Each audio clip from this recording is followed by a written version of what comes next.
Howdy everybody, and welcome back to another episode of the Toku Roundup. Yeehaw! Yeah! I, of course, am your kind of beloved overlord, Emerald God Extraordinaire. With me, I'm joined by the Flamboy Flyer, Flutter 98. Coding! Oh, jishite. The Spirit King Hiiro. Who is having a weird day at the moment. The Crimson Advisor, Kyori Crimson. Good evening, everybody. And we have our special guest, one of our devoted fans who has not been around for a long time, but after so long, it's finally back. Ladies and gentlemen, welcome our Pink Waz, YGM.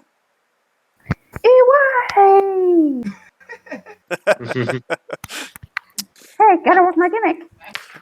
Yeah, very true. Anyway. Uh-huh. Now then, and before we get to last week's hero word puzzle, I'm going to allow YGM to answer last week's. What last week? The key words were chaser, horn, and soul.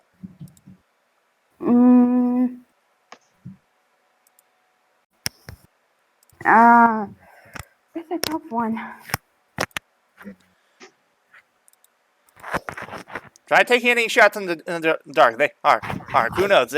They might hit their mark. Yeah. Chase from Drive? No, not quite. Why? You're not quite in the ballpark.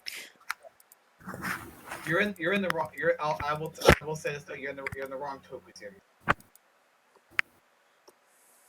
Mm-hmm.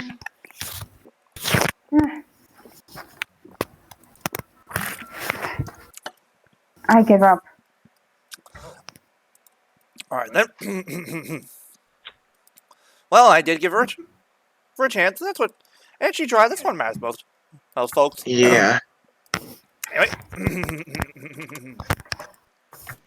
Now then, of course. Perfect puzzle. What's the next stage? Again, the keywords were chaser, horn, and soul. And the answer is... Do all up! The glory in the chain. Perfect puzzle. Black Condor. Oh dear. Oh, I made a typo. you made a typo. What'd you do? I included an E in Black Condor. Well, it could have been worse. She could have made the typo that the series did when it came to his mecha. Really? How'd they spell his mecha?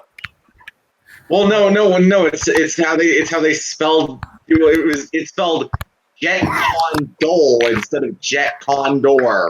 Okay, that's stupid. But yes, the answer was Jet Condor / Yukigai from Jojin Sentai Jettoman. This was Flutter's pick, and remember the keywords were now chaser is another word for playboy. Horn is reference to the fact that he plays the saxophone, and finally soul references the fact that he's dead. He's dead. I should have guessed on the I first can try. make this joke. I can make this joke Yeah. because we talked. Because of course he brings it up. Shank. Of course. anyway, but yeah. To be fair, I've never really seen Jetman, so... It's fine. I haven't either. So yeah. Anyway. Now then, and it's about the business because now it is time for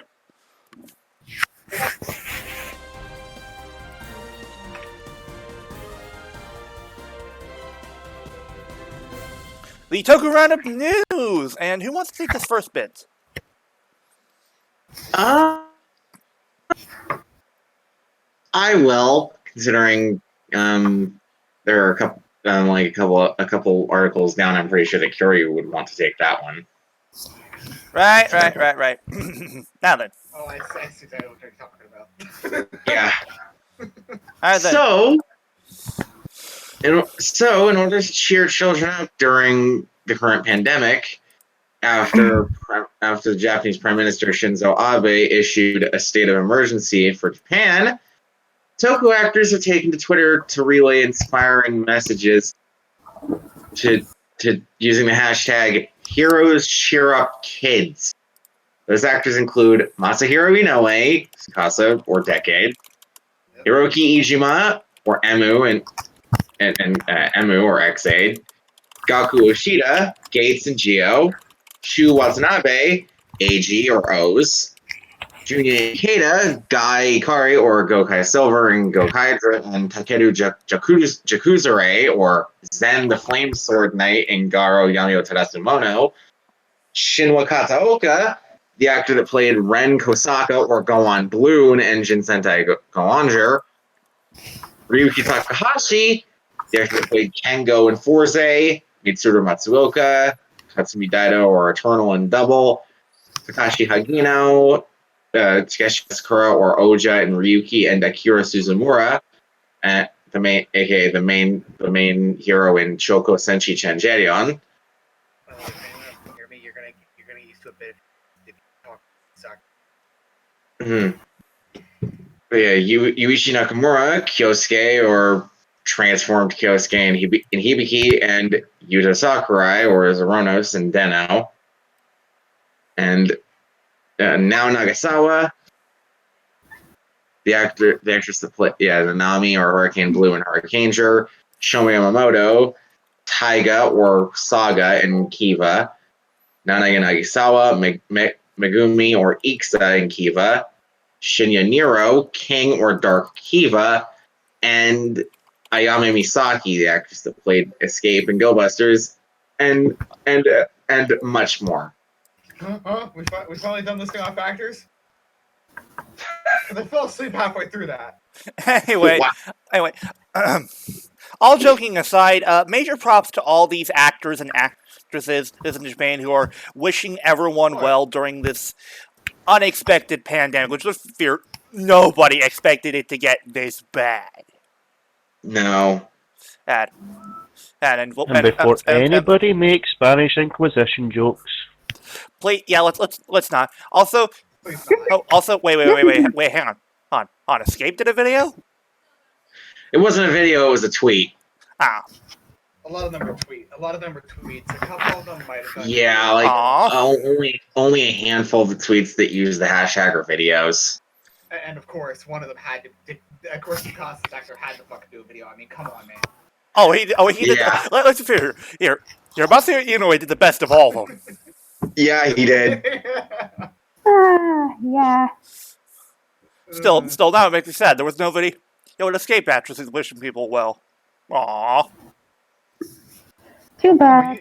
Oh, come on! You just wanted to see your actor in that tight outfit. And come on, DL. Don't lie to anybody. Yeah, that's right. And Don't lie. Like, come on, man. Yeah, that's right. And you say it like it's an issue, Hero, which it's not. Yeah, because the thing. It's not. Okay. You say like it's a bad thing. This does not leave this area. You say that like it's a bad thing. Nobody has said this, but damn, Escape. Whew! Damn. Especially that's Hoppy. Yeah, when she says "Hey, Gog and Magog," she doesn't mean the guns. She means something else. Yeah.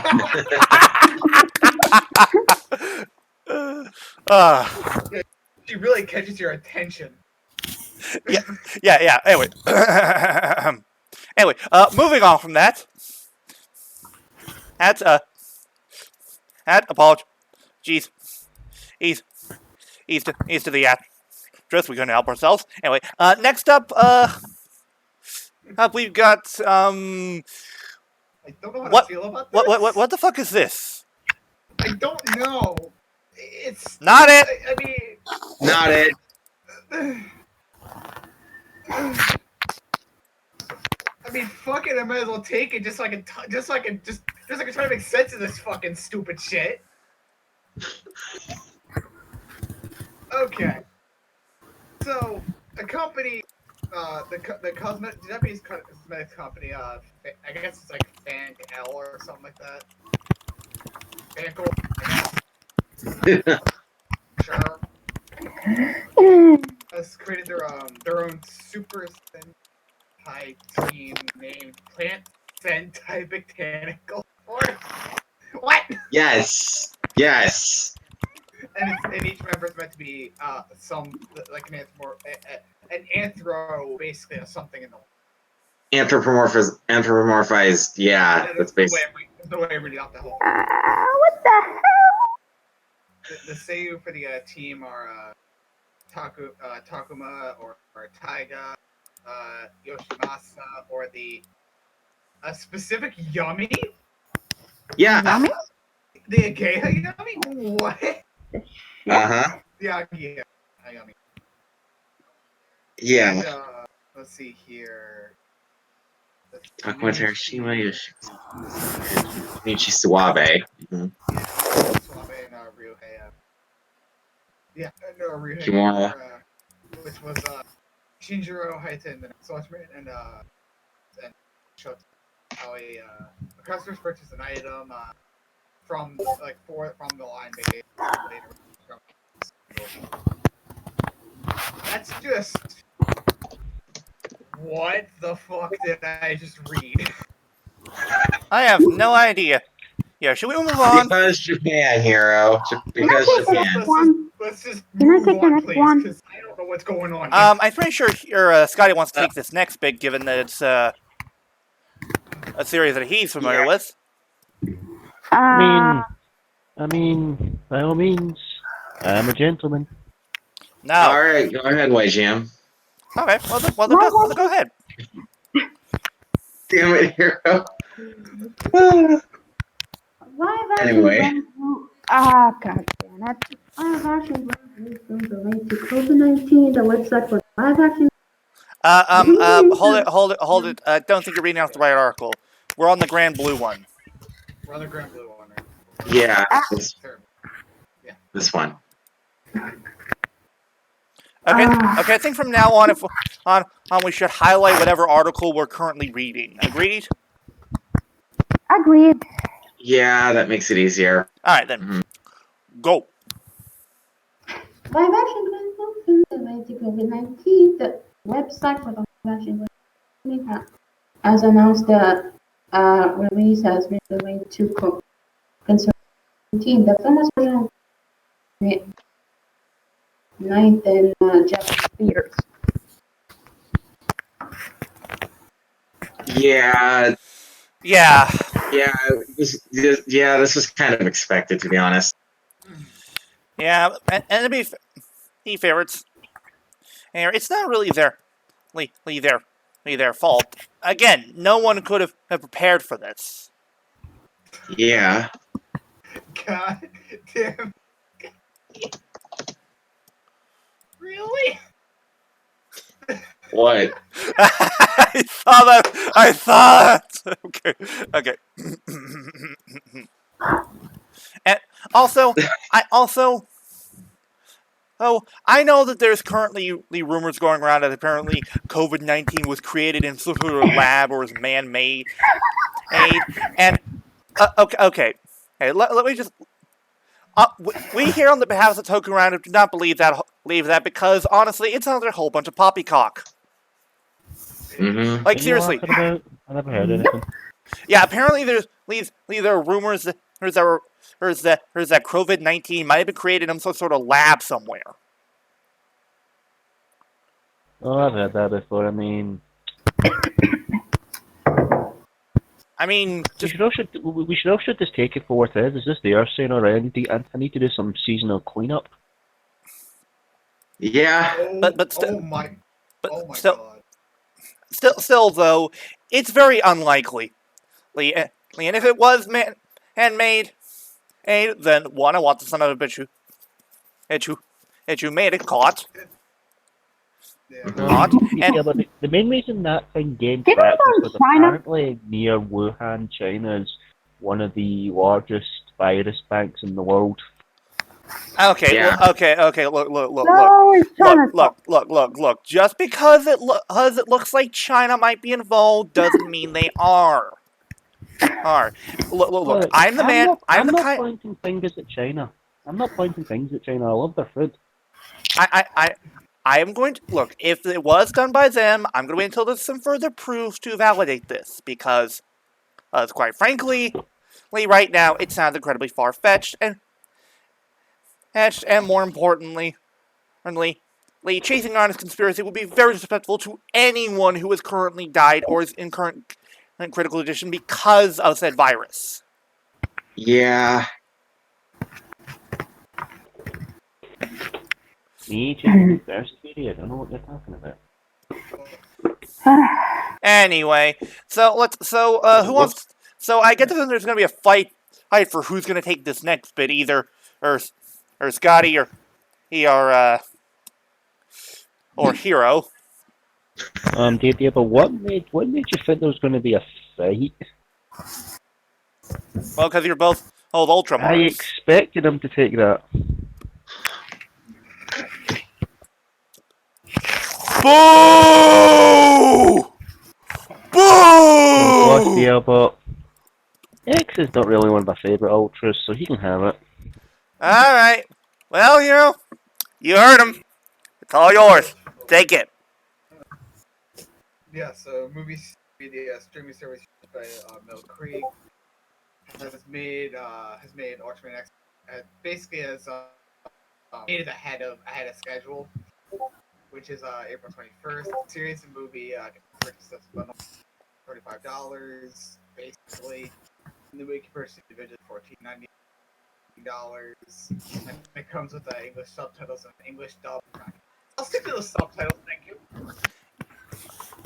Yeah, I'm not sure about an English dub, because usually that's done by the Philippines. Let's be fair here, they're pretty crap at that. Yeah. Well, I mean, but considering who Sakurai has been using for their dub cast, they might just use the dub they use for the Ultra Galaxy New Generation Heroes. Maybe. Well, actually, no. Here's the thing. This was actually done by an English director. Still, if you want to try it, then go ahead.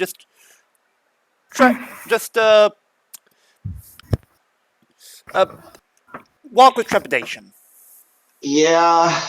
Anyway, moving on, we've got news involving haunting Gato versus Road. And DL, you can take this one because you haven't taken the article yet. Okay, the question is who's going to take the news after this, since that's going to be a big, never mind. Scotty, we can take that next one. Anyway. No, Yeah. I'll take the next one. Well, the one after that, you mean? Because Curry already called dibs. You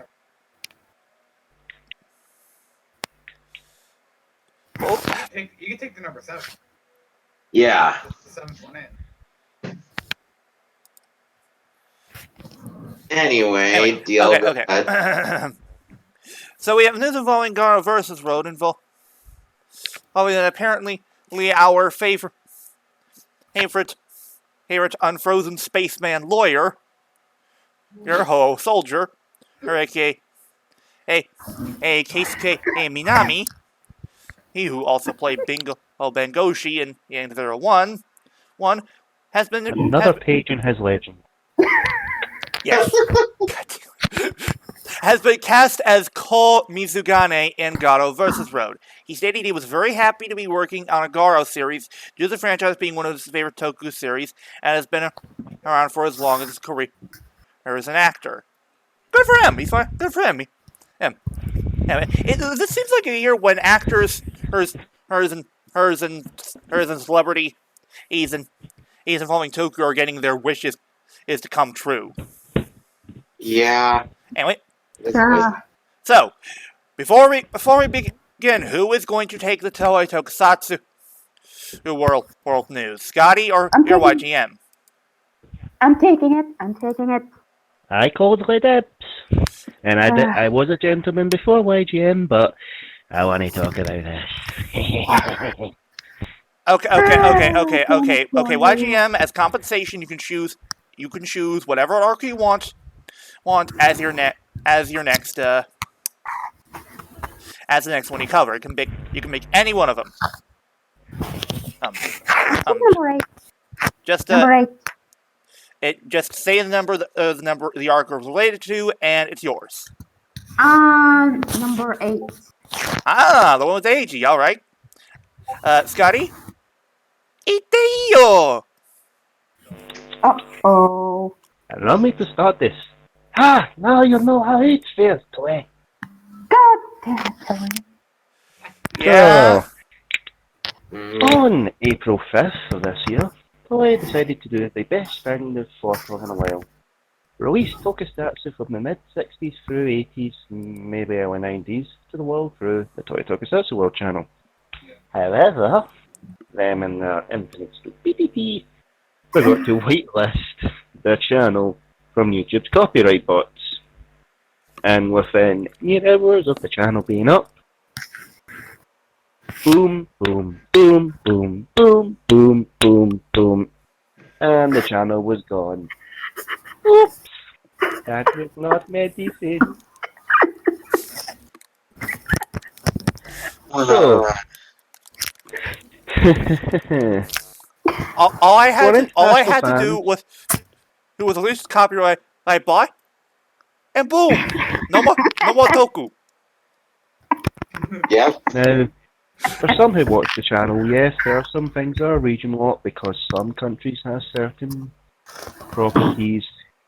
And more For importantly, instance- there are some companies that are not willing to let them go. Hasbro. No, we haven't heard any official thing from Hasbro just yet, but We can just The find Toei for this. yeah, no, not really. It's YouTube's copyright bots, blah blah blah. The Super Sentai series from Go Ranger through Dynaman due to being overall Super Sentai license, which is owned by Hasbro as well as Metalder, Kabuto, B-Fighter, etc., etc. Because Hasbro has to own them because they got the rights for all the shows Saban produced, and Saban produced VR Troopers and DLBot. The other series are also region locked or just beyond. It's not region locked over here. I've been loving Just Beyond so far. Message from Galactic Wars, it's okay. And Voltes 5, wow, I've seen the transmission, but oh boy, does that show make no fucking sense when you watch the episodes. Oh. Like, seriously, what were they smoking when they made Voltes 5? They smoking. And that's because, well, Discotech Media owns those licenses at the current moment because they are releasing them stateside at the moment, I believe. Or have plans to release them. Now, only small problem I have with Tokusatsu World at the current moment is episodes 1 and 2 do have English. Episodes 1 and 2 of the shows do have English subtitles. However, so far all the episodes 3 and 4 of the shows have no English subtitles. Okay, that's weird. I'm probably going to wait a couple of days and they'll be on there. But I was trying to watch One Spectre this morning, and I can't understand what half the fucking things they're saying now. Not only that, there's issues involving the subtitles, with some of them literally having breaks in them. Yeah. I understand why, because the subtitles aren't actually hard-coded into the videos, which would make it better. They're part of the captioning system, and the captioning system is shite on YouTube. Yeah. Essentially, you have to very, very meticulously time all your subtitles, and sometimes it gets to that. There's just no point. Yeah. Fair enough. It's a case of, we appreciate the channel for what it is, but we will agree that it needs improvement. Yeah. And so, one of those things would be, don't put all the shows into one playlist. Have individual playlists. So I don't want to just click on, alright, I'm going to click on the Metal Hero playlist. I don't have to scroll all the way through every single fucking Metal Hero option just to get to fucking Just Beyond. Yeah, that's annoying. Also, God damn, I've ran out of mean jokes I can use for this.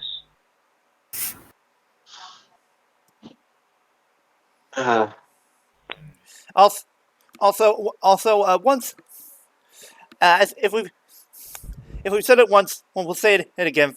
And folks, when it comes to this, please support the official release, especially now of all times, given that you now have an official way of watching some of these shows. It more than likely will get better or with quality the more people who are eating this up. Yeah. And trust me, I am eating this up till hell and back. Oh, it's so much fun to have Tokus Hassle playing in your ear when you're trying to get on and talk complexing to them. Great bullshit fucking. And also props to them for bringing out more obscure Toku that probably no one has ever heard of. Yeah. Like, seriously, I've never heard of a show called Bycrosser, but watching it, it's arguably very funny. Anyway. And of course, we have the Great Adventures of the Aliens from Planet. Moving on.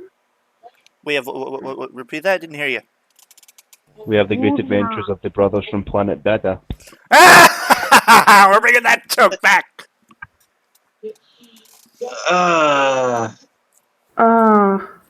Anyway, who wants to take this next bit? Yeah, I'll take this one. So, Blue Bustamante, a Filipino film about a worker named George Bustamante who's living in Japan near shortly after. Wait, what? You cut out. Oh, but where? You said who's living in Japan that loses his job as an engineer shortly after arriving there and decides to look for a new job and decides to keep his situation a secret from his family. An interesting turn of events secures him a job as a suit actor for an in-universe Toku series named Blue Force. It is available on YouTube, and the film was originally released in 2013. However, sadly, this release doesn't include English subtitles. Blast it. Yeah. I'm getting on it. Anyway.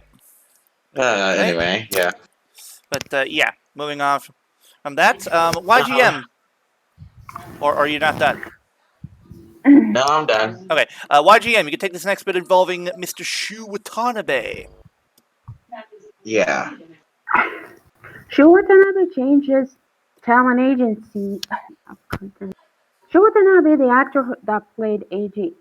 Hino, Kamen Rider O's, in an eponymous series, is announcing in an Instagram post that he has changed talent agencies. More specifically, leaving the agency unused, transferring to Pro. The transfer was completed first, and in post he said Amused helping him for a decade and training him an unknown actor. Other members are far from the agency, Yuichi Nakamura, Sakurai Sakurai from Kamen Riders, and the member from group Jitsu with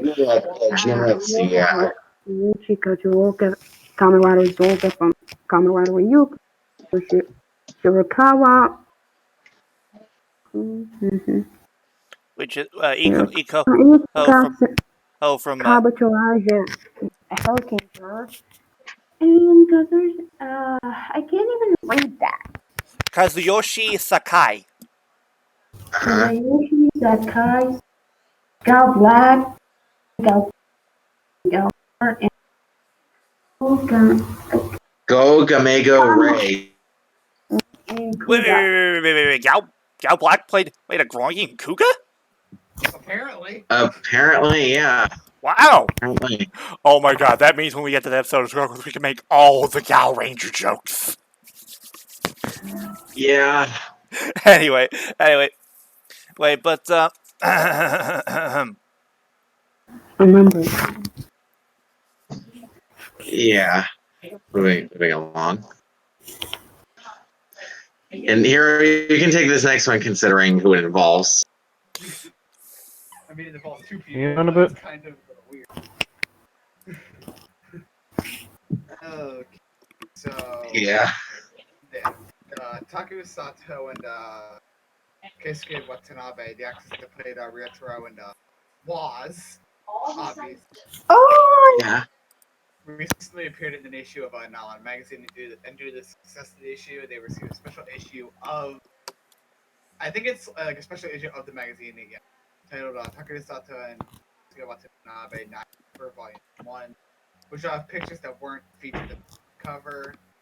The magazine will come with an extra large poster, a large photo card that's different depending on which issue by issue. Oh, great! So we have to collect them all. Great. Very, And very collectible. And Of course. Okay, you Tokyo. okay. It is priced Damn it, at, Carrie. It is priced at $2,000 Scotty. or $27 released on April. So literally 10 days. Well, 9 Yeah. days. 9 days if you're in Uh-huh.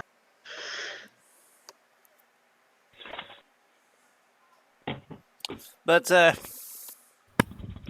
that's pretty cool. Who wants to take this next bit?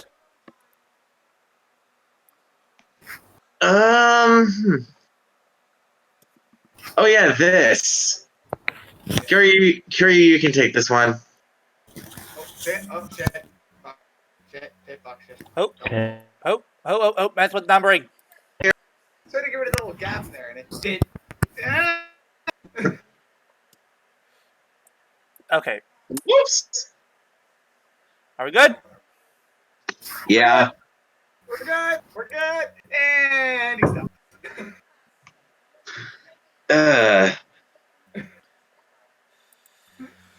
Okay, if he won't do Give it, me a sec. Give me a sec. I have to run back upstairs to my laptop. I was down getting a drink. okay. All right. Are we covering? The Sentai, the Spotify thing with Sentai. Yeah. Why do you want me to cover this? It was Flutter's idea, not mine. Yeah, that was his idea. Fine, That's why fine. your reasoning. Because why would I care about the openings? Okay, if you won't take it, I will.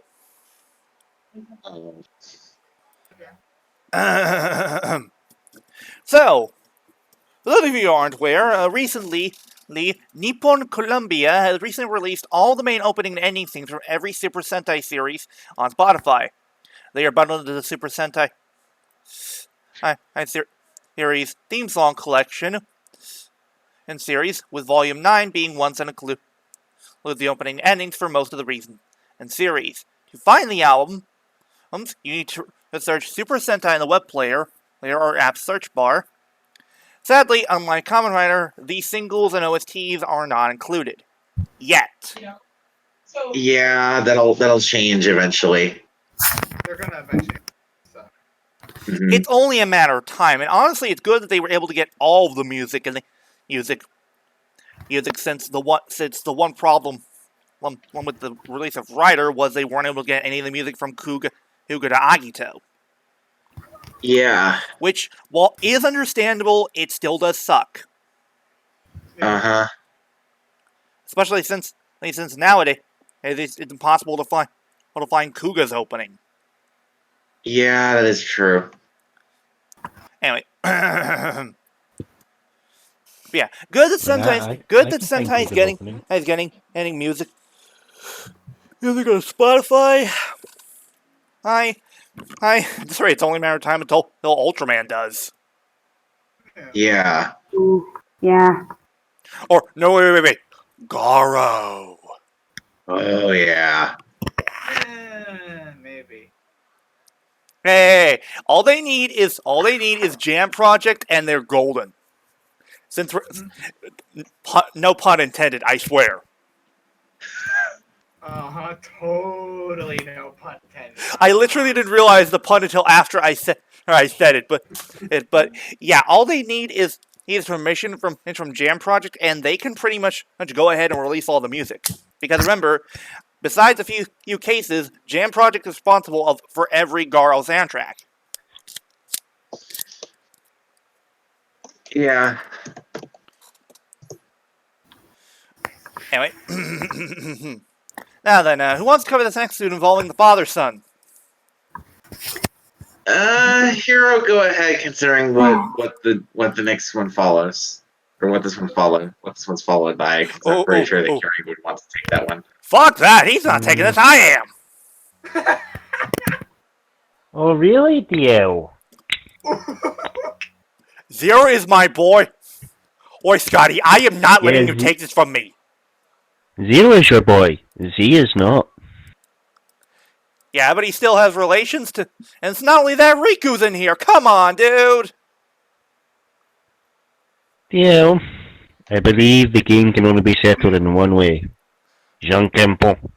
Oh god. Fine. We will do it after this. Right. Oh boy. Alright. Anyway, go ahead. So, Go ahead, Hiiro. Kohei Takeda, the actor that played Toya and Kazu, recently ended his ended a 2-year-long relationship with acting agency AL Atlantis. Ended the working relationship with the agency when his contract ended. On the exact date his contract ended is when he stopped working. Mm-hmm. He is currently working with the acting Central Corporation. Yeah, and basically thanked the members of his old talent agency for working with him. And good on these actors thank the agencies they worked for. Or we can only hope it doesn't interfere with them appearing in later writer projects, since that was one of the issues is why certain actors weren't able to appear here in Heisei Generations Forever. Yeah. Anyway. Okay. Scotty, let us settle this. Ready? Ready. 3, 2, 1. Janken, boom. Oh, fuck you! I was only joking, dear, but you take it. You fucking asshole! Anyway, go Okay, ahead, fuck. DL. Okay, I'm just a Scotsman. fuck off. Anyway. Wait, we have more information on Ultraman Z. He as of a few days ago. We have information involving Ultraman Z. Of course. I already made that joke last time, asshole. Anyway, first we have information involving the Henshin device that he uses to transform. The device is the Ultra Z Riser, which was made in, of course, the Land of Light. Of course. Yeah. It is used by registering the user's distinct Ultra Access card and due to inserting and scanning 3 Ultra medals. Yes, count them 1, 2, and 3. I was about to say, because I think I can hear the OC getting louder as time goes on. Time does judge all, Hiiro.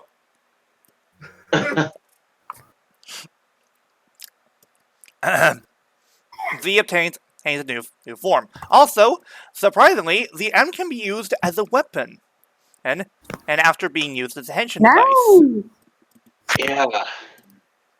That is honestly amazing. The last time we had a Henshin device you could be used as a weapon was all the way back in Mebius. Uh-huh. And even then, that was only used later on after he got a power up. Well, I mean, yeah, but not really.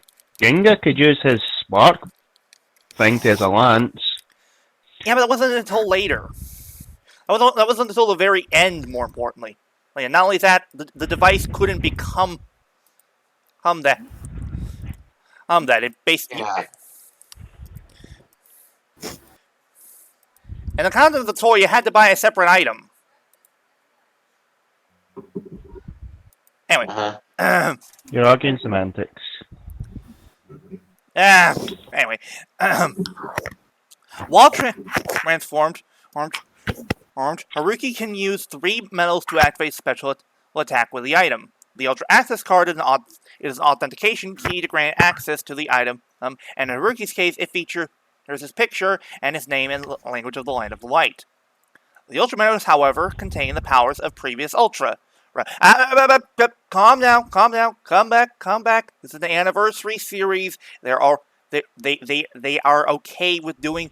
They are okay with doing this because, again, anniversary series, and really, if we were gonna give Ultraman crap for doing this, then we should have been giving Ginga crap for doing this back when he was around. Yeah. Ginga started a trend that Base Cerberus went, yeah, we'll just use that every year. Just change the toys we put them on. But let's not give Z too much shit because they're doing. At least they're not reusing a gimmick. They're using medals this time, not rings or crap like that. Yeah. Anyway. Haruki stores them in the Z holder that is holstered to his hip, of course.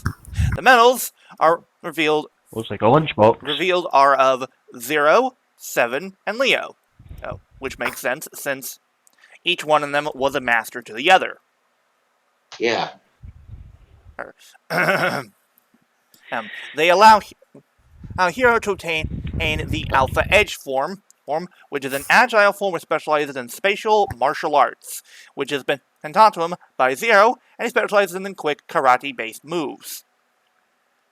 Mm-hmm. Next is Beta Smash, which is accessed through the Ultra medals of Ultraman and Ace. Ultraman and Ace and Taro. So, the form specializes in pro wrestling type combat, and so your wrestling jokes here. Yeah. And do not fret, for Z is here. God damn it. Anyway, finally, we have Gamma Future, which is accessed as via the Ultra medals for the first three the Ultras, Tiga, Dyna, and Gaia. It is a psychic-based form that fights with mysterious powers and is skilled at versatile beam attacks. Furthermore, we have the return of an old friend, that being Riku Asakura as Ultraman Z, with Tatsuomi Hamada reprising his role. And before you say anything, no, it's not a guest role. Riku is part of the supporting cast. Mm-hmm.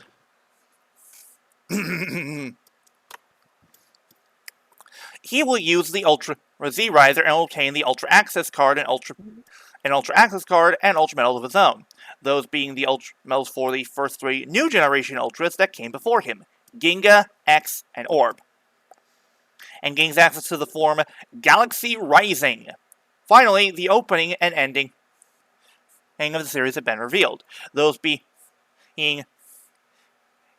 Gosh Yuwa Katsu Kusada Kudasa Wada and no Onawal, or as it should be called for us in America, Chant My Name.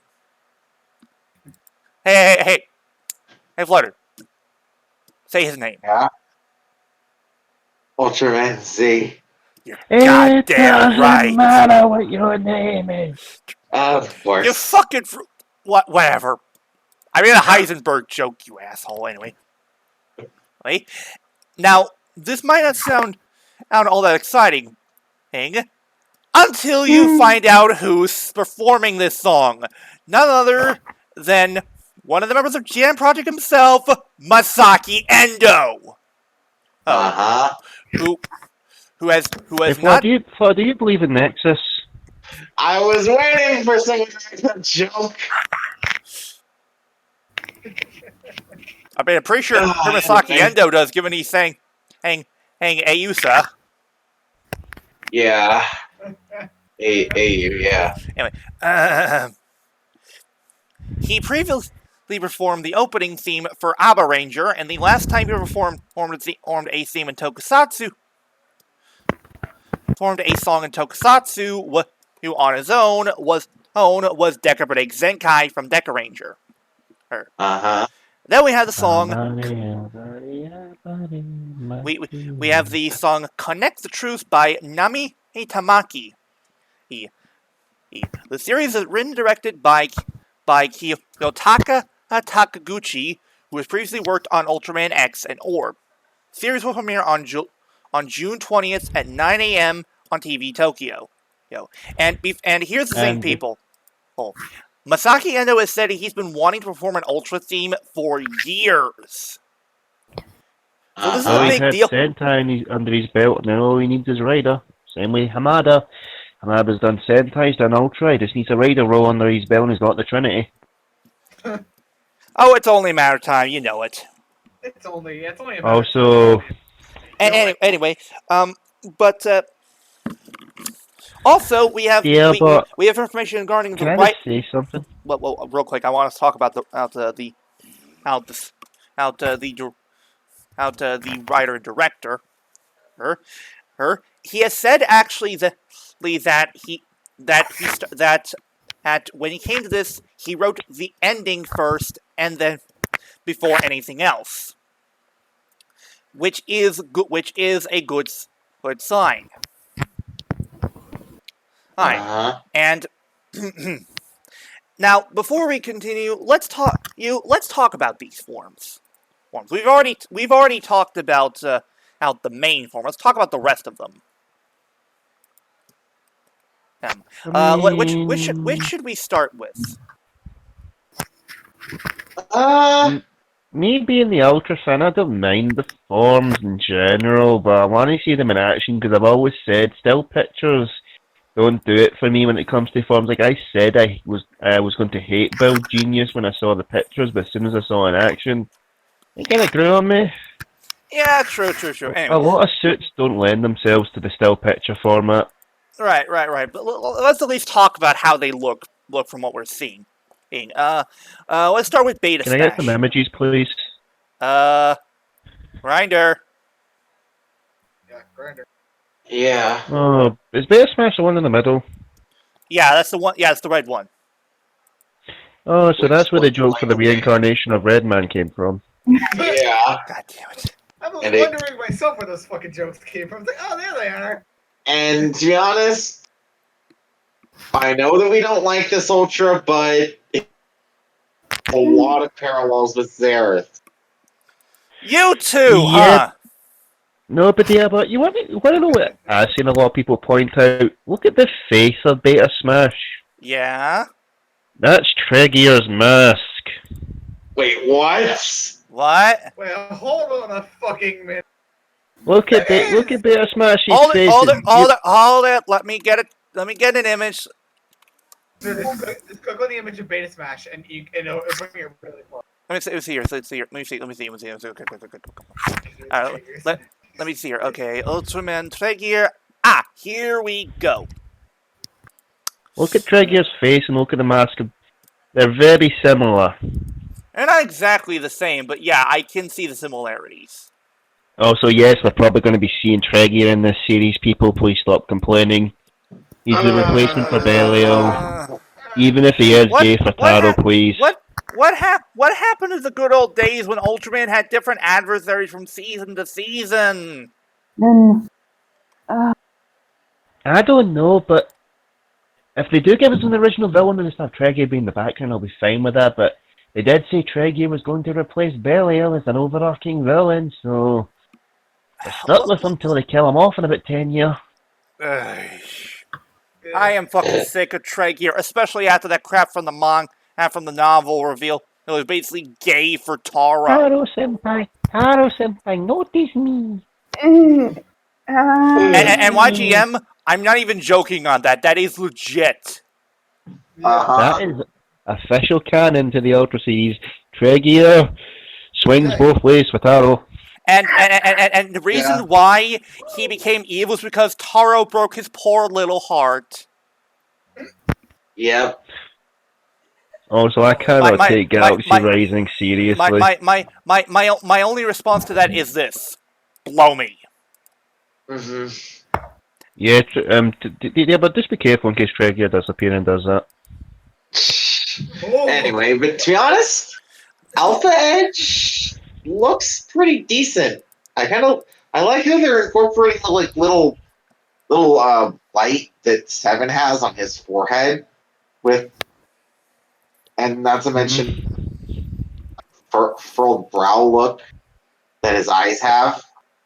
And yeah, also the way that they incorporate Zero's colors here is pretty good too.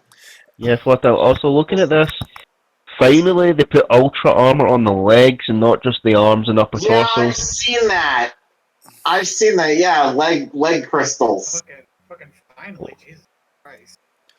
And now, lastly, Psych- let's talk about Gamma Future, which honestly, while I love Alpha Edge, out of all the new forms revealed, it's my personal favorite. I love the colors. I love the Tiga crest plate they've added. It looks really good.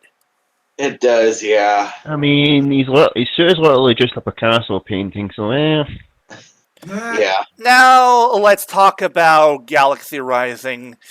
Oh boy, what happened here? Yeah. Honestly, while the suit is cluttered, I think that's not the big issue here. No, it's not. The big issue here, if you ask me, is the fact that Jeed has no new head.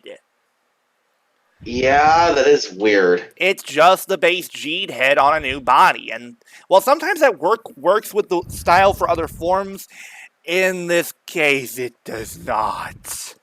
No. Yeah, DLBot. I'm going to make a joke here. This is just Jeed, face off, and put on a new body. God damn it.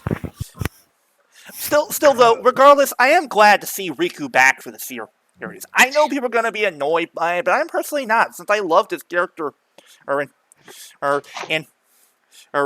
Jeed. Eden. Let's be fair. Here, Jeed's probably one of the best Ultras we've had in a while. Bitch as you will at the second half, for the most part, the series was solid. And not only that, it had a good pacing, unlike other Ultras I know. I mean, let's be frank here. At least Jeed wasn't the shit in the middle of the sandwich like Rube was.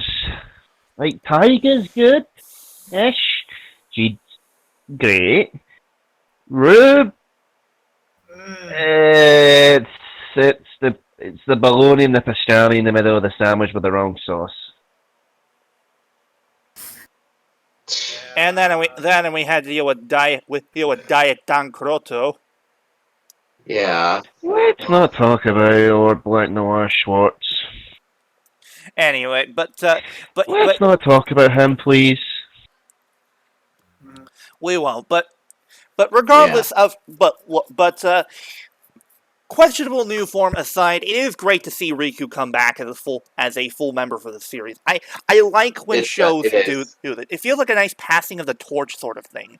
And even when you think about it, it's not really a passing of the torch, since Riku's, well, he is experienced, he's still young. I'm pretty sure Haruki is older than him.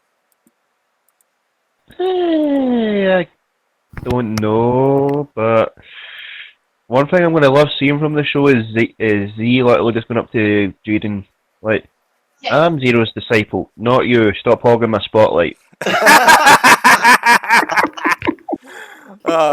We all know it's going to happen. Yeah. Also, I like the look for the ultra identification cards. Are there? Yeah, the ultra access cards. They're unique. I like how. I didn't notice it until later that basically the colors basically change into a weird version of the helmet of the Ultra they represent. Like, you see a bunch Yeah. of techno symbols on Z's card, but when you look closely, you see, oh hey, it's his actual helmet. Yeah. And same goes Riku. You see a bunch of fire, but you look closely and hey, it's the Jade helmet. It's not just cheat though.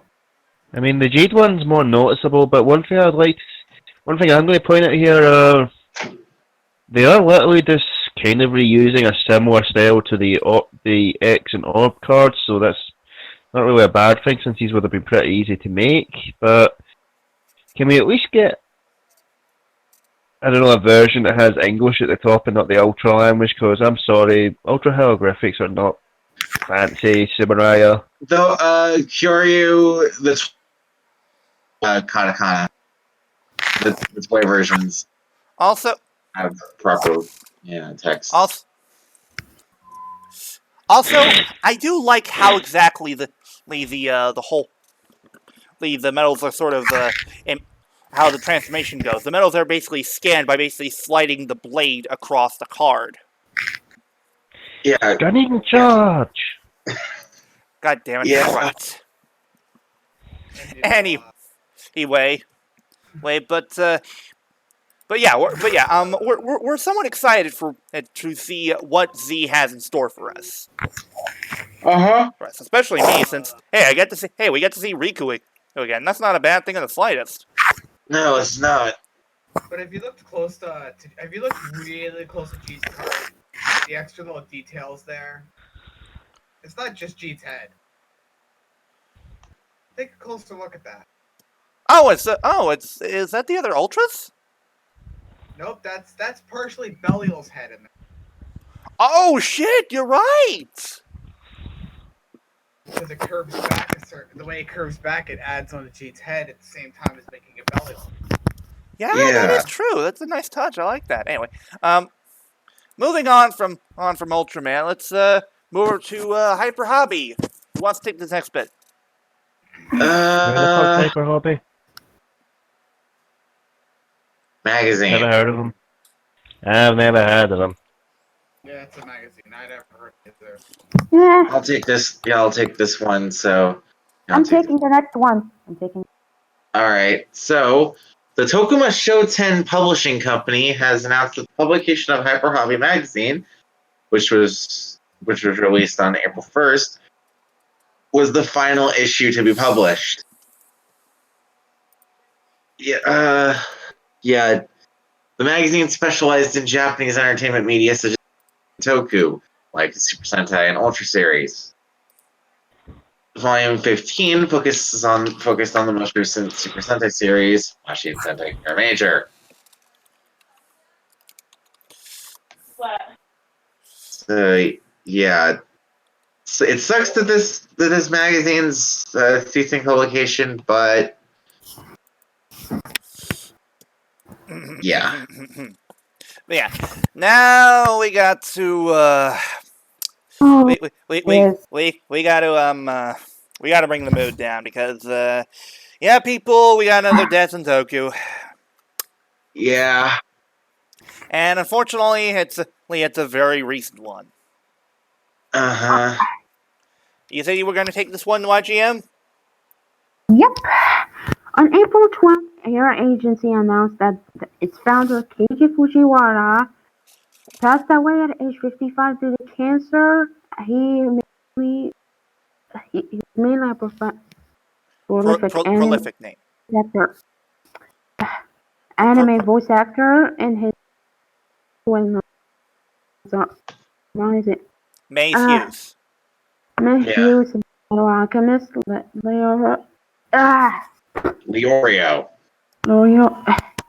and Hunter. God. ACDC! Yeah. ACDC and JoJo's Bizarre Adventure. Said, In Mobile Suit Gundam 00. So, the original Final Fantasy 7. Yeah.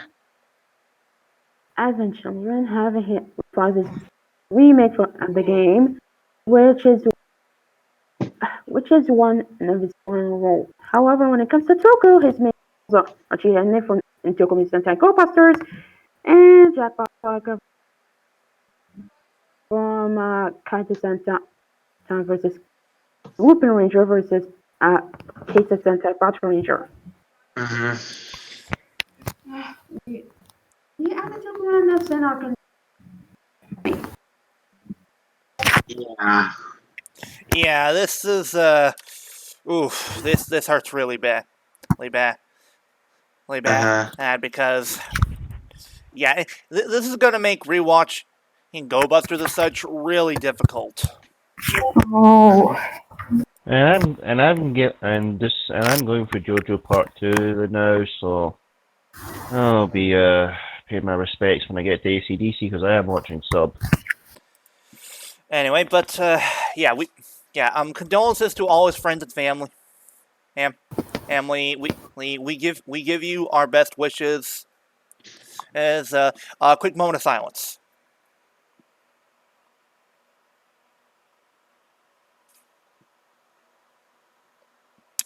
Rest in peace. Oh yeah. I was waiting for the end moment of it, No. Legit this time. This guy's earned it.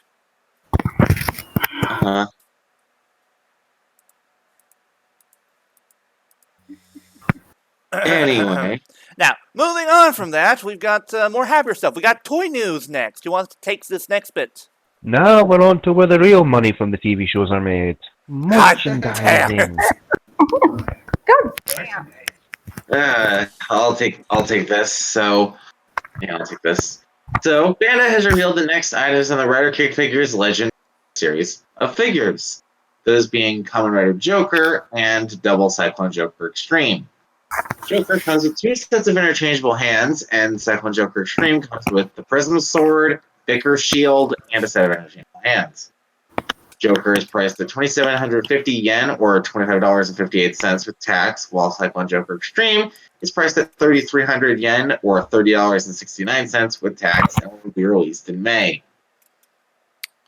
I'm guessing that Hiiro wants to cover this next bit. I was about to say, anyone steps on my turf, they're dead. Okay, so yeah, Bandai has revealed the official images for the next entry, the 20 belts. Ironically, it's not a belt this time.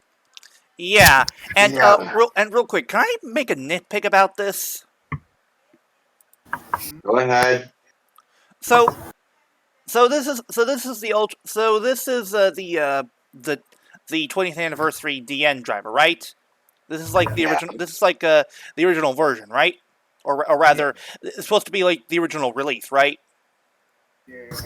Yeah. Then query: why is it painted in the Neo colors? Oh. Seriously, that is incredibly inconsistent. And well, yeah, but they're probably trying to be sneaky because we all know the original DN driver did not come with a card scanner. Yeah, but look, if you're gonna pass this off as a new version of the DN driver without mistaking it for the new Neo DN driver, then please do us a favor and paint it to look like the original. Seriously, is that too much to ask? I don't think so. No. But yeah, that being the obviously the 20th anniversary DN driver, which, like we said, for some reason is painted in the Neo colors. Not sure why. Okay. The set comes with the henshin device itself, obviously a card holder, cards. However, unlike the other items in the line, it doesn't come with the original lineup of cards.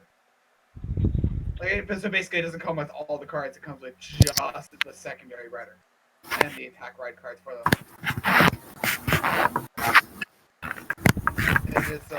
It's priced at 700 yen or $700.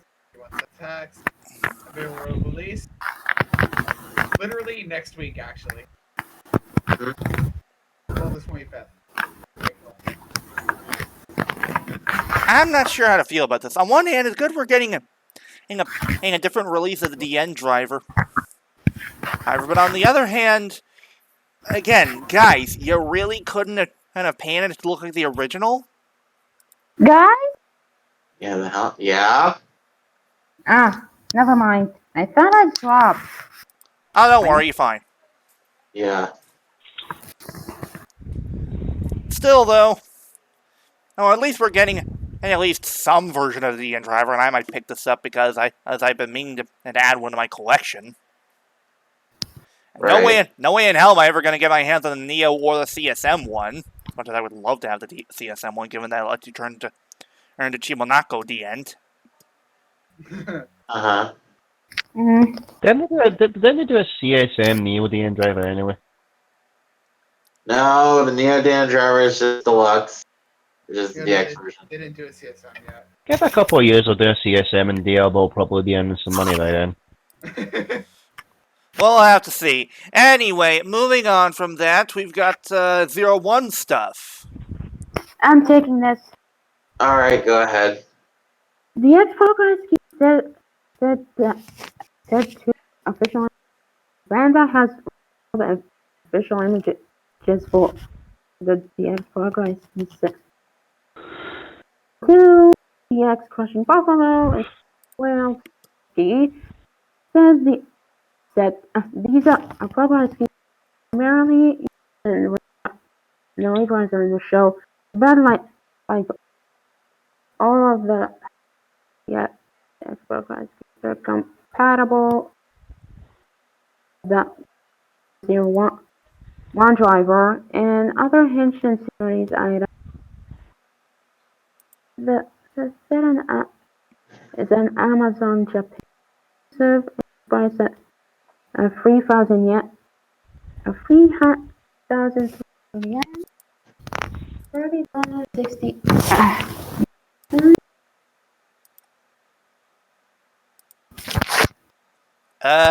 YGM, we could barely hear you. You're cut out constantly. Yeah. Sorry. Look, do you need someone else to take this while you get your connection fixed? Fine. I'm not trying to be mean. I'm just trying to be helpful. Yeah. I'm not angry or anything. I'm just trying to help you. Yeah, calm down.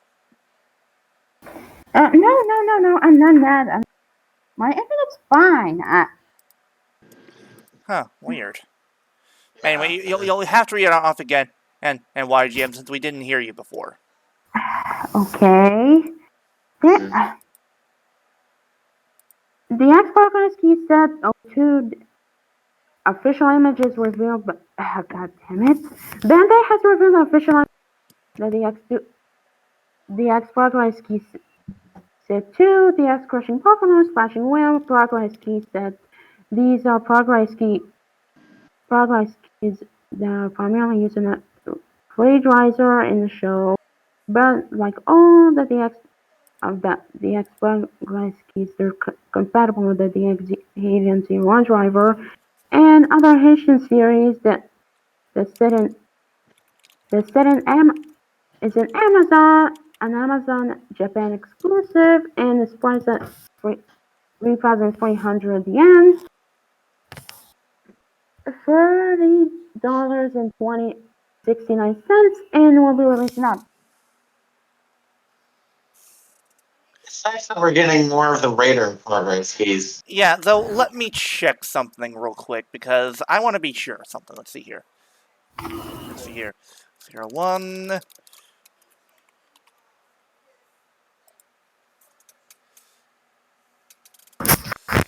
Okay, Flashing Whale. Okay. Hey. Okay, I thought that the thing was they originally did have DX releases. I was wrong, they're only candy toys. Uh-huh.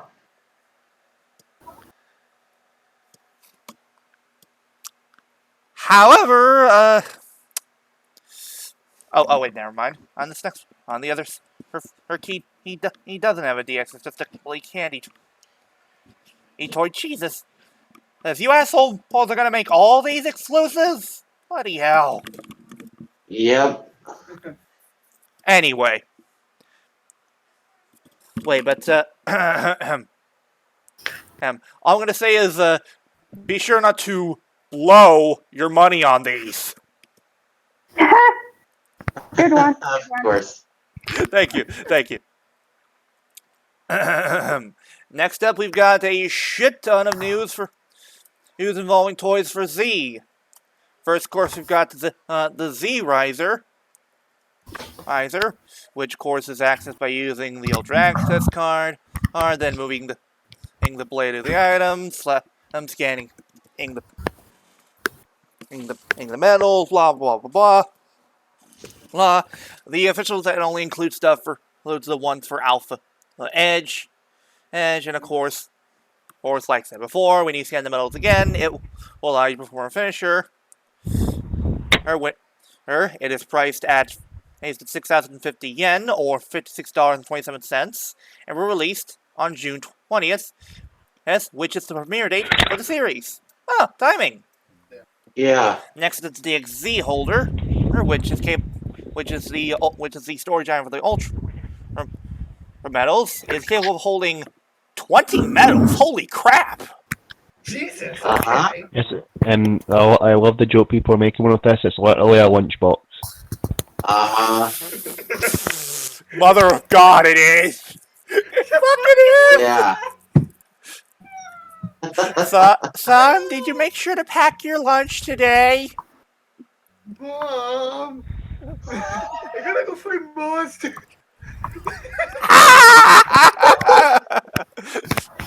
but yeah, Anyway. this is what the inside of it looks like, and holy crap, it can hold a shit ton. Look at that! God damn. Yeah. Oh, holy shit. That's a lot. It can hold six. It can Holy hold six shit. worms. God damn. Anyway.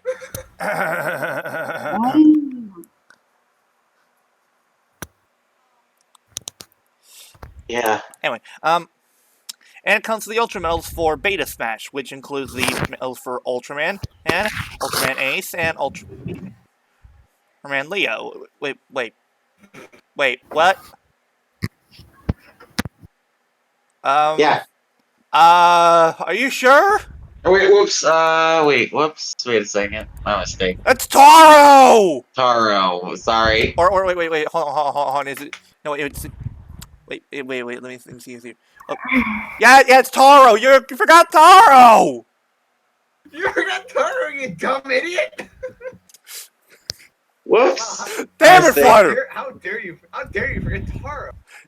Damn it, Flutter! Don't be a Steph! Rata! Dave! Definitely deserve And for the record, that remark is one thing you will only get if you see in the show No Game, No Life. Anyway, fine. Now, it is priced at eight. Oh no! Wait. It's no. This part is for. This is just for the Z. This is just for the whole. Oh right. It is priced at 2,640 yen, or $24.59, but it can be purchased with the Z Riser in a set, which is priced at 8,690 yen, or $82 or $80.82, and will be released on June 20th. Yes, I will say, hey, almost for about $25, that's a pretty amazing deal. It is, yeah. Especially for the fact that it can hold 20 medals. Holy crap! Uh-huh. Correct me if I'm wrong, but I don't think even the medal holder from O's could hold that many. Ooh. No, I think it can hold. No, because let's see, no, that each side had 5 rows of 3, so technically the O's medal holder held 30. It technically held. Well, never mind then, but still. still holding about 20 of your collectible gimmick. That's pretty good. Usually, things like these only hold like 2, 3 if you're lucky. Yeah, maybe Yeah. like a form or two. Even the G and the capsule holder from G couldn't hold that many of them. No. I think you could only hold 4 of them at a time. I think. I think so. It was about 4 of them. Yeah. Though I will say I am noticing one problem here. There is no label for the medals to know which one is which. Yeah, that's annoying. Which means literally, if you want to pick a specific medal, you just kind of look. You're gonna pull one out and say, "Is it this one? No. Is it this one? No. Is it this one? No. It's this one? Yes." Yeah, but it's probably a thing where like or you'd be like me, alright. G, nope. Tiga, nope. Ah, Zerf, my boy.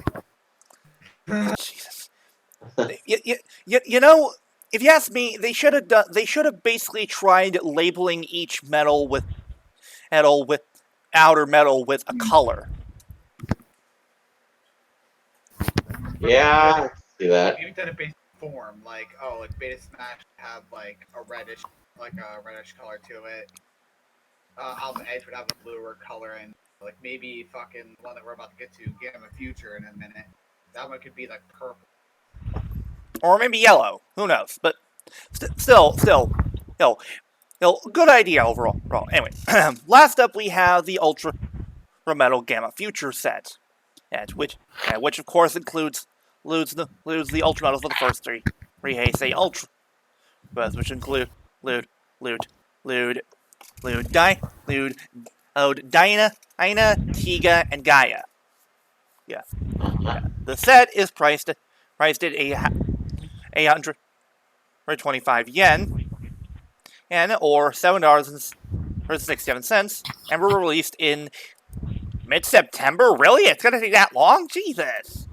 Yeah. The thing is, though, Yeah, but this is maybe making me think with Z that they might be slowly extending the length of the series again. Maybe. And Maybe. Also, now we get on to Hiiro's fashion show. Anyway, Hiiro, Also, you're up. but first, I'm going to have to call Flutter out on something. Huh? For the ultimate Luminous Kamen Rider figures, allow me to read this sentence. This entry is a set that includes the first riders of the Heisei and Reiwa eras, those being Kamen Rider Kuga, full stop. And that's it. What? Look right here. Literally, right here, Flutter. Right fucking there. Of the Heisei and Reiwa eras, those being Kuga. Oh my god. Again, Flutter, don't be a Steph. Oh my god, Flutter, Jesus. Not that I like to rag on you, Flutter. I'm just going eye for detail. Let's see here. That's a Flutter bot count 2. Yeah. Do I hear too?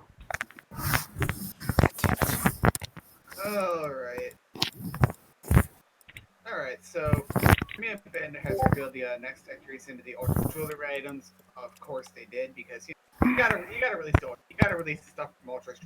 Me and kind of needs out. Yeah. Those being the Joy SP or a triple SP.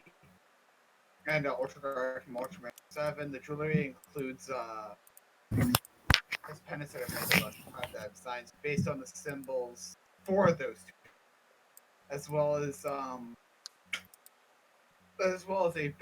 bangle bracelet that's designed after the symbol for triple SP. Because that's I think, isn't that the way they told people to say it? Triple SP. Well, pre-SP, if we're going by the Mobius website. Yeah, it's the same works. thing. Yeah, it is. The necklaces are priced at 13,200 yen or $22.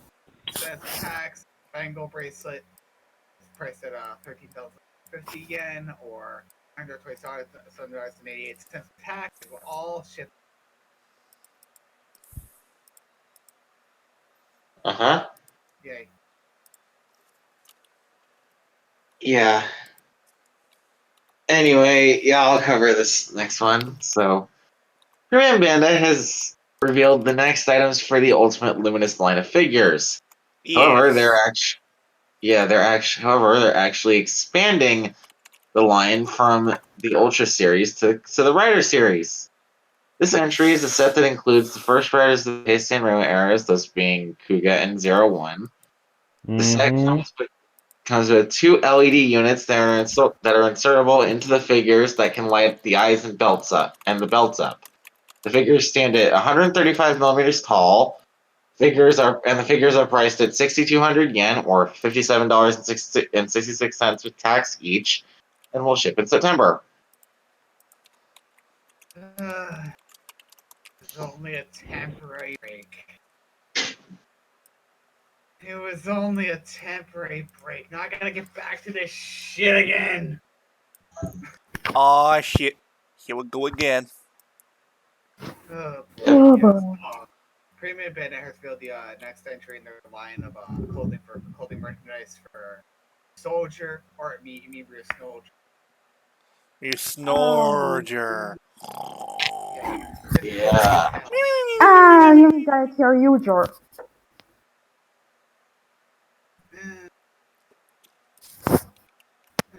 But that being the Rear Soldier silhouette style t-shirts, each one has a silhouette essentially facing left, their respective eyes for their helmets, which are also silhouetted. Why to the left though? Why are they facing to the left specifically? Yeah, that is weird. Also, question, Hiiro. What? I didn't bug you about this since I figured you had your reasons, but why in the hell is there no pictures of these shirts? I did though.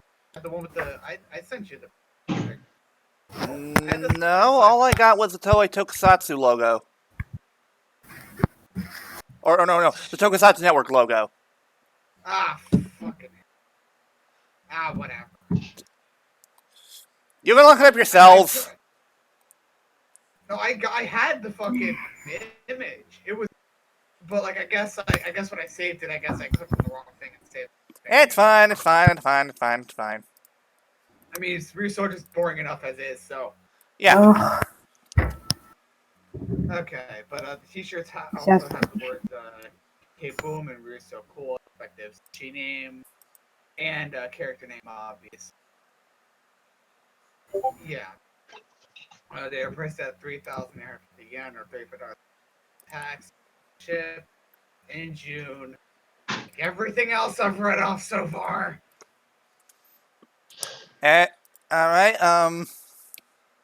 Let's move on to this next bit because we got more progress keys, including one with the ability of. I'm doing this. Okay. Also, behold the mighty invading horseshoe crab progress key with the ability of hard. The best part about that joke is the fact that you say it so fucking deadpan, so you're just like hard. Yeah. Like no emotion to it, just hard. Uh-huh. Alright, but go ahead.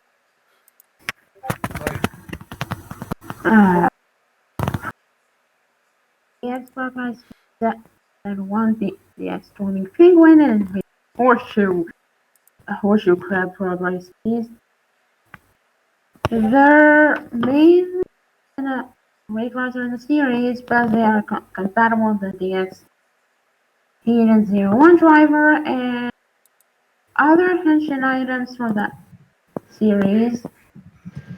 The set priced at 3,300 yen for $30.69 with tax and more shipping address. God damn it, Scotty! Yeah, I've seen that. Okay. If we're gonna give laughs to people, I'm gonna give laughs with this.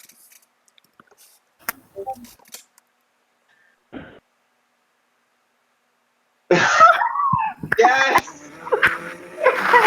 Yes. Okay. Which one should I submit for Toku memes? The guy one or this? I'd say the Gaim one would be perfect. The guy one. one. Also, The Gaim one's fun. DLBot. Fine one. DLBot, please don't play with my childhood. Play what? I Don't have what? 3 copies. Please Send don't play the with my guy one. childhood. I had 3 copies of Chitty Chitty Bang Bang on VHS. What? The dumb Wow. one. The other 2 broke. Don't ask why. A hammer was involved.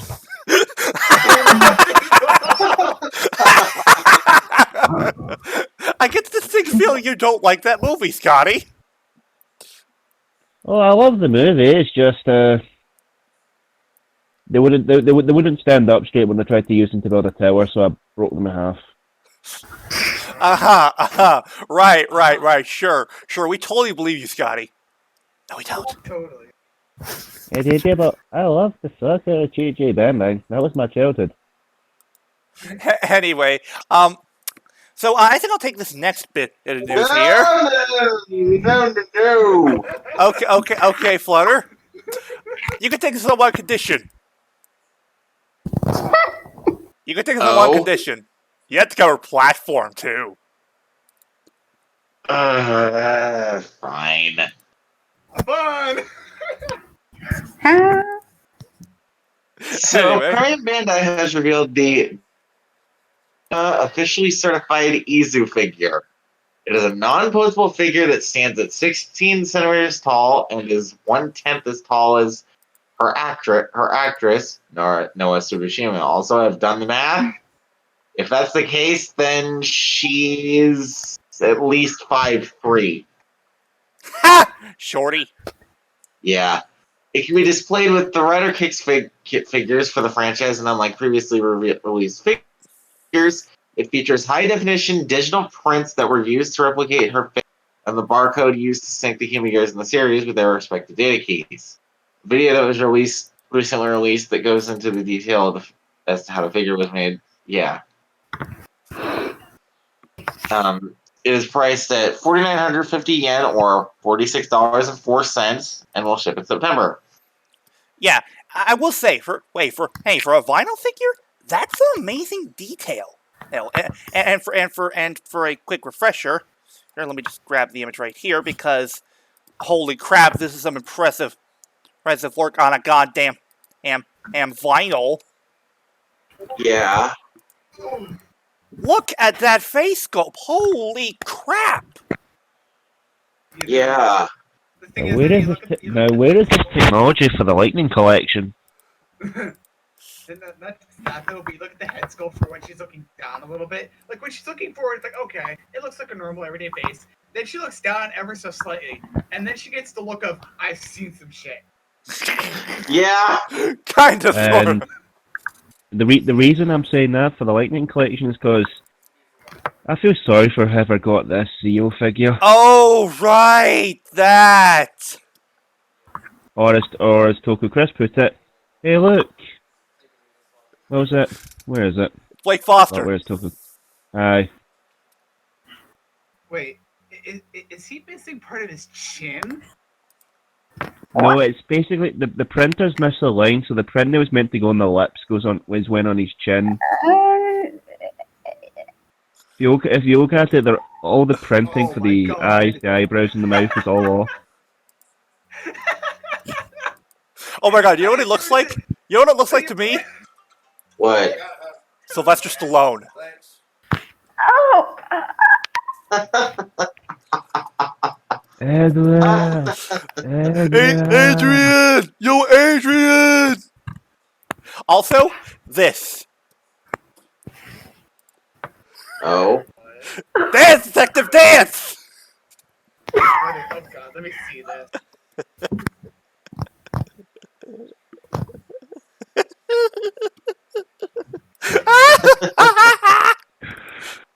Shinosuke, don't quit your day job.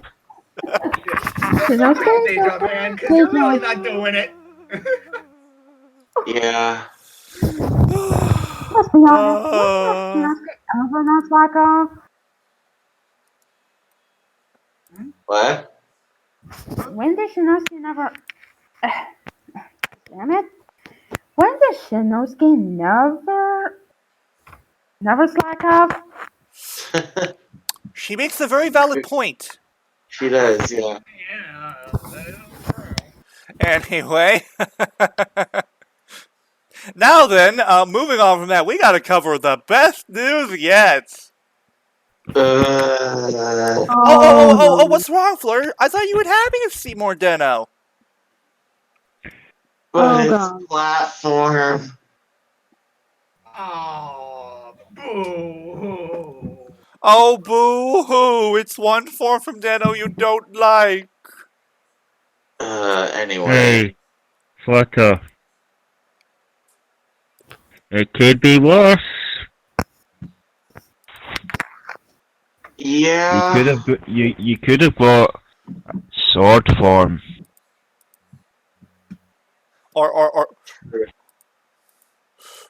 Or axe form, or rod form, you know, the ones with the actual annoying characters. Wait, hold on. Hey, guys, do you want what you call a fan of this form of Deno? Oh god. Oh no. No, wait, hold on, wait, hang on, let me backtrack, okay. You know, they originally were going to create a video game aimed for Deno based on this form. Do you want to whether we're going to make it? Oh god. Go ahead. A platformer! Of course. That is the ultimate in. But, that's Yeah. Anyway, moving on. Anyway. Go on. So, Tamashi Nations has revealed the next Shinkocho Seiho as his figure art for Kamen Rider Deno. That being formed with the Imagine equipped platform. Platform. It stands at 145 millimeters tall and comes with a set of interchangeable hands as well as a replacement upper body part for customers that order the Shinkocho Seiho Deno Sword and Gun form set. It is a Tamashi Web exclusive. Hold on. What's the reason? Why is there a new? I am not sure. This is weird. This is nose. Also, Maybe it's something to do with the piece itself. Maybe there was a factor where some of them would break by accident. Maybe, I'm not sure. Not sure though. like, what do you mean it's like? But yeah, it is. Yeah, it is priced at. Yeah, it's a Tamashi Web exclusive that is priced at 5,500 yen, $51.15, and will ship in September. Okay. All joking aside, can we talk about how fucking useless this release is? You already have a figure that can go from gun form to sword form. You're telling me you couldn't have at least included parts to make it platform? Yeah, that's annoying. And the fact that this is exclusive you gotta jump through hoops for? Fuck that shit. There's no way in hell this is gonna sell. Only the most diehard of Deno fans would. And you know what? They could have easily had their cake and eat it too with this form. You wanna know how? How? You don't make a platform. You make it a set that includes the parts for liner. Yeah. Because I remember in the show, I haven't seen the show, but I remember, Deno achieved this form by first going to platform, then pulling out the Den Common Sword. Yeah, not just that though, but like it would have given them an excuse to make it a platform thing. Yeah, it would have. Yeah. Just release it as platform liner form set. There you go. You make your money back and can get your cake and eat it too. Not this. And hell, he doesn't even come with any weapons. No, he doesn't come with anything. Like he just comes with himself, kind of a little lazy. All you get are new hands and such. Literally, all this thing can do is cower like a little bitch. Which is fucking sad. Yeah, it is. I mean, when he was in platform to begin with, that is kind of what happened. But still, that's still lazy. True. That is lazy to build a figure around that design. Yeah, it is. Anyway, moving on from that. Anyway, does anyone have a watch? Does anyone know what time it is? Nah, carry Matty's. I don't want to step into Matty's territory. All right. Well, I'll tell you what time it is, because Superhero time starts now. yes, it's superhero time, and we start with Kamen Riders 01, episode 31, titled "Take Off Toward a Dream." Uh-huh. Now,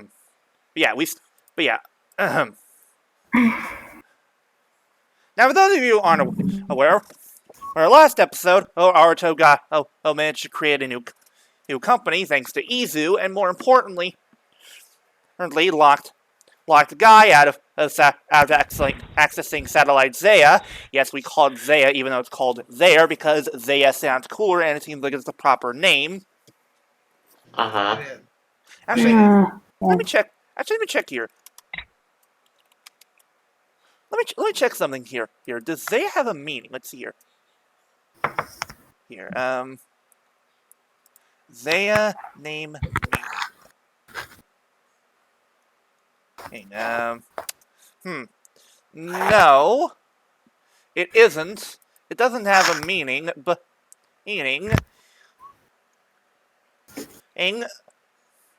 however, there is something interesting in here. Zeya in Latin is usually a term used for a girl.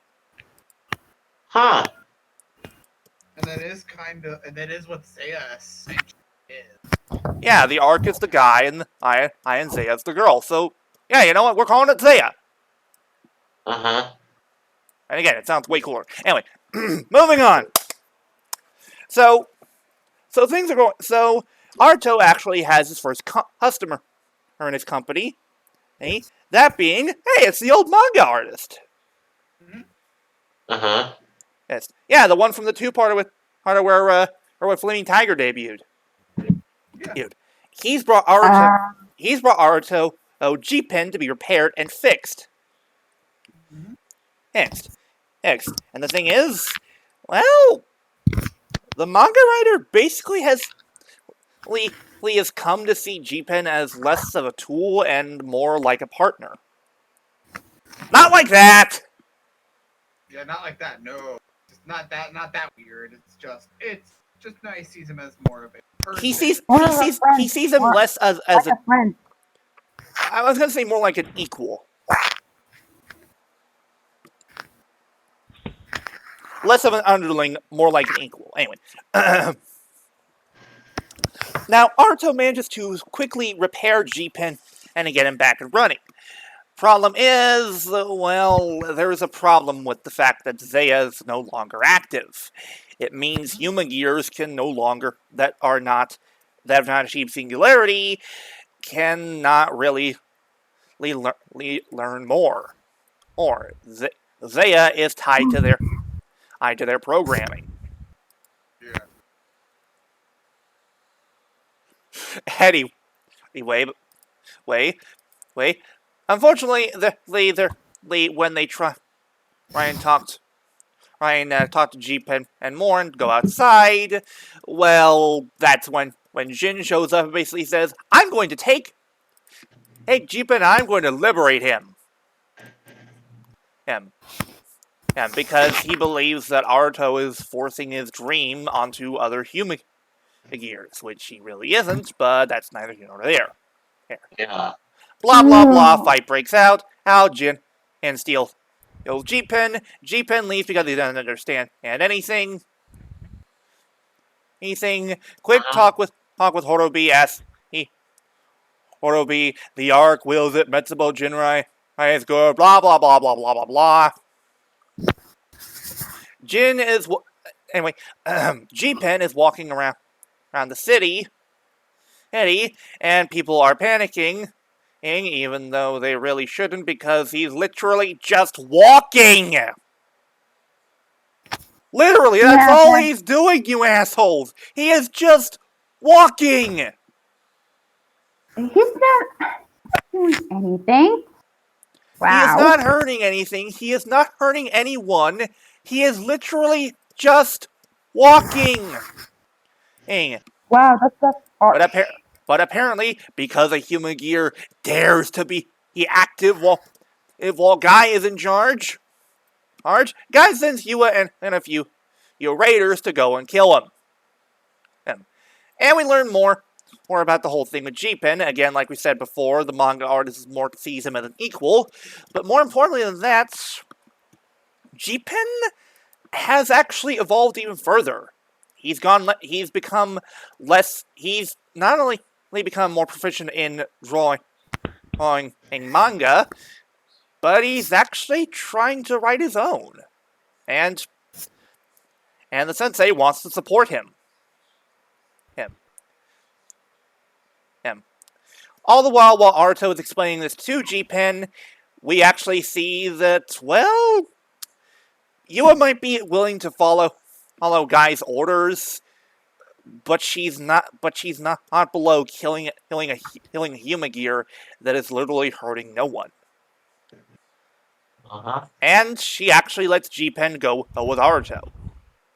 So, Yeah. of course, Guy berates her, saying, "You must follow my orders, blah, blah, blah, blah, blah. Blah, blah, blah. I'm a massive dick, blah, blah, blah." Did I mention I'm a massive dick? Because I am.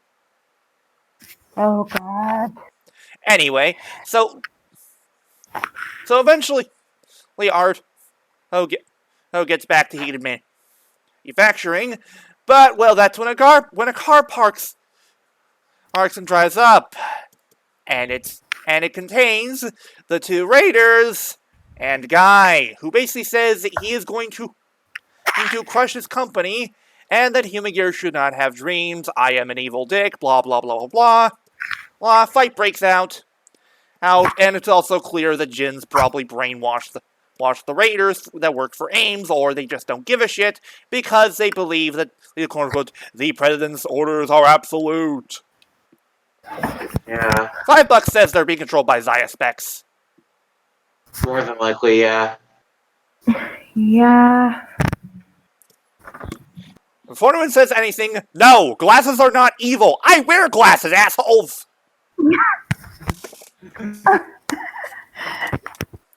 Anyway. Anyway, as the fight continues, Jin actually shows up to help Aruto. And the two actually manage to fight off Guy together, with Aruto even and double wielding a metal cluster hopper. Jin actually says he's learned a lot from Aruto, and says that he thinks that human gear, that he's willing to gamble his friends' lives on his own dream, on Aruto's dream involving the human gears. Years. Eventually, Aruto. Oh wait, that's right. I forgot Fua. Right. I forgot. Fua has a quick fight with Yua, wherein his transformation for Rampage, Gatling involved him actually kicking a bullet. God damn, Fua! Oh, why are you such a badass? Fua. God. Anyway, now of course Fua is a, well, he freaking creams Yua, well, easily. However, Yua what took a little souvenir while he wasn't looking. The assault wolf key. Oh. And given some images for next episode, I get the feeling we're gonna be seeing some Vulcan on Vulcan action.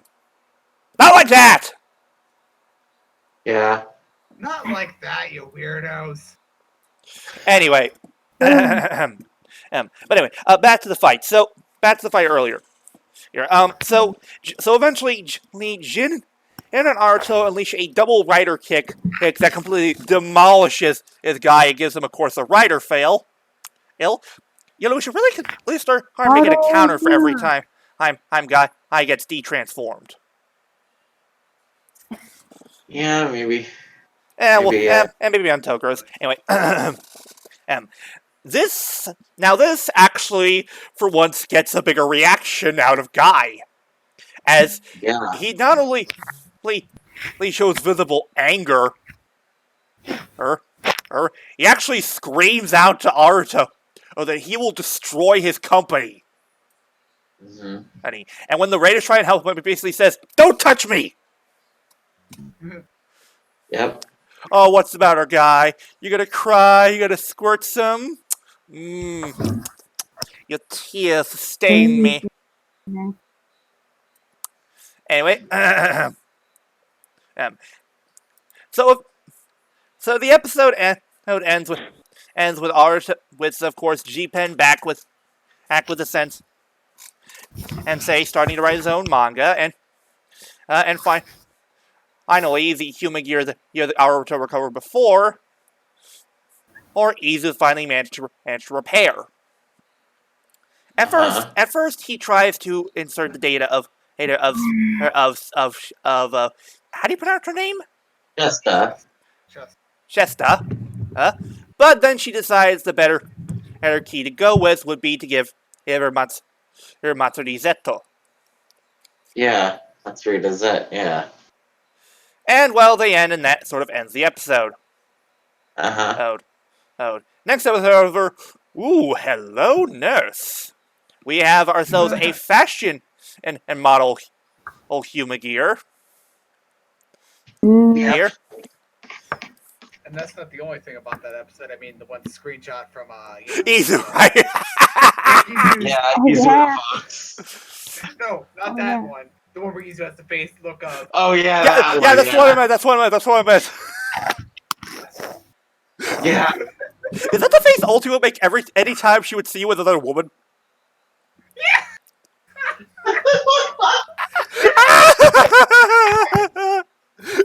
Anyway, but this episode was pretty good. While there wasn't much to it, it still, it was pretty solid. But I love the fact that we saw a return of G-Pen and the manga writer from earlier in the series. That's a great callback and good continuity. Oh, definitely. I think that's what they're gonna be doing a lot. And I also like the fact that we saw you hesitating on carrying out orders, or some guy. Hi. And you gotta love how determined Fu is to basically beat you up over and over again until she finally gets it through that thick skull of hers that she's just a puppet. I have an odd feeling the next episode where that whole stuff happens, that will probably be the episode where she finally gets it through her head. She finally gets it into her head. Yeah, probably. I am hoping for one thing. Please keep the fighting jackal key. Please. You need a new form. The thing is, the reason why I'm saying is, we saw the concept art for it once and it looks so cool. Well, not really concept art, more just fan art. But art nonetheless. It looks so cool. Yeah. Uh-huh. And I think you mean this piece here. Yes, that piece. Yes, that one. Which I love the fact she's holding the jack riser. Uh-huh. Really matches with the color scheme. I'm the only one who actually wants to see this in the show. What'd you say? I said, am I the only one who actually wants to see this? No. You're not the only one. We all want to see this happen because, God damn it, she's a goddamn female writer. She deserves a goddamn upgrade. Yeah, she does. At least, and this would be the ultimate, like, that'd be the ultimate just straight up fuck you to Guy. And that key that you gave me, guess what? Shot riser, I'm using it now. Yeah. And the thing is, it wouldn't be that hard to make hard to remake the suit into an actual Valkyrie suit because the lower helmet in Fighting Jackal is a reused Valkyrie mask. Uh-huh. No, Scotty, please, use the proper term. Extra thick! Oh, by the way, looking through that one though, I found another. Oh, really? Let's see. Oh, right, that thing! Ooh, that would be awesome, though we're less likely to see that happen. Oh, and that's probably not gonna happen. I mean, It's still cool, though. Anyway. That doesn't happen. Anyway, I give this solid A. Yeah. yeah. Anyway. Next up we have... what were your thoughts on the episode YGM? I gave it an A+. Alright, then. So basically, That seems like, fair. Alright. Yeah. Are there any things you have to say specifically about the episode? What? Like any specific thought. Yeah. You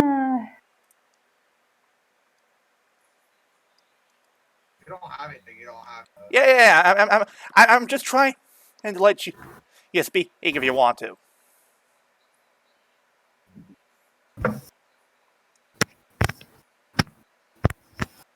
Are you good? Good. Okay. Alright, then let's move on to Vanishing Major, episode 6. Suddenly turning 5 years old? Oh, yeah, this episode. Now, the episode starts off with us seeing how awesome Sayo is. His hashtag Sayo is best Cure Major girl. Changed my mind. I'm pretty sure YGM agrees up top. Anyway, but yeah. Apparently, she did the surgery to save a relative of Hakatami. Yeah. No, I'm not going to say his name because it's too goddamn fucking long. Yeah, no, it's way too complicated. See, I'm going to call him the Pineapple Pen guy. Yeah, no. Anyway, but yeah, there's a point where she actually, it was Shigeru, right? That's Blue. Yeah. Yep. Yeah, where he actually tries to get a drop on her, but she easily creams him. Uh-huh.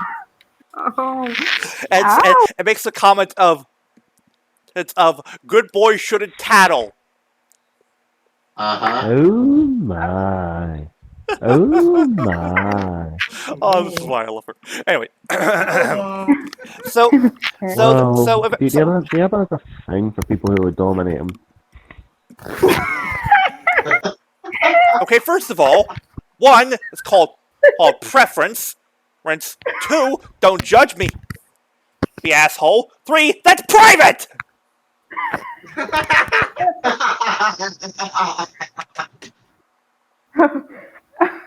Oh God.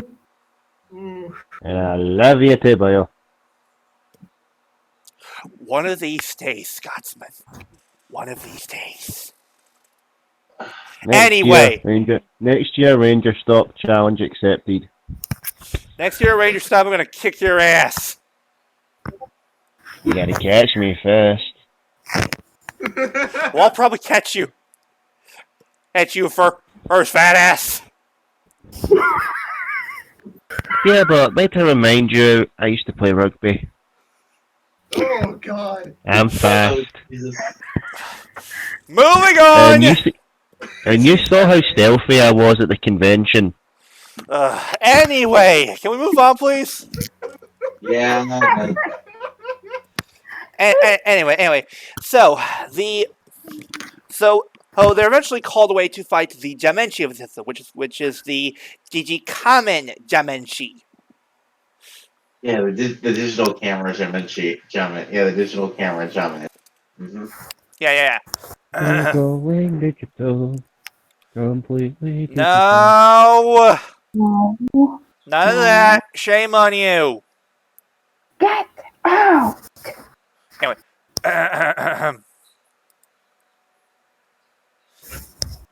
So, yeah.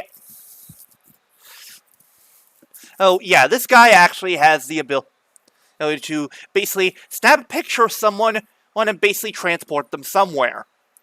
Where? I will say this. Since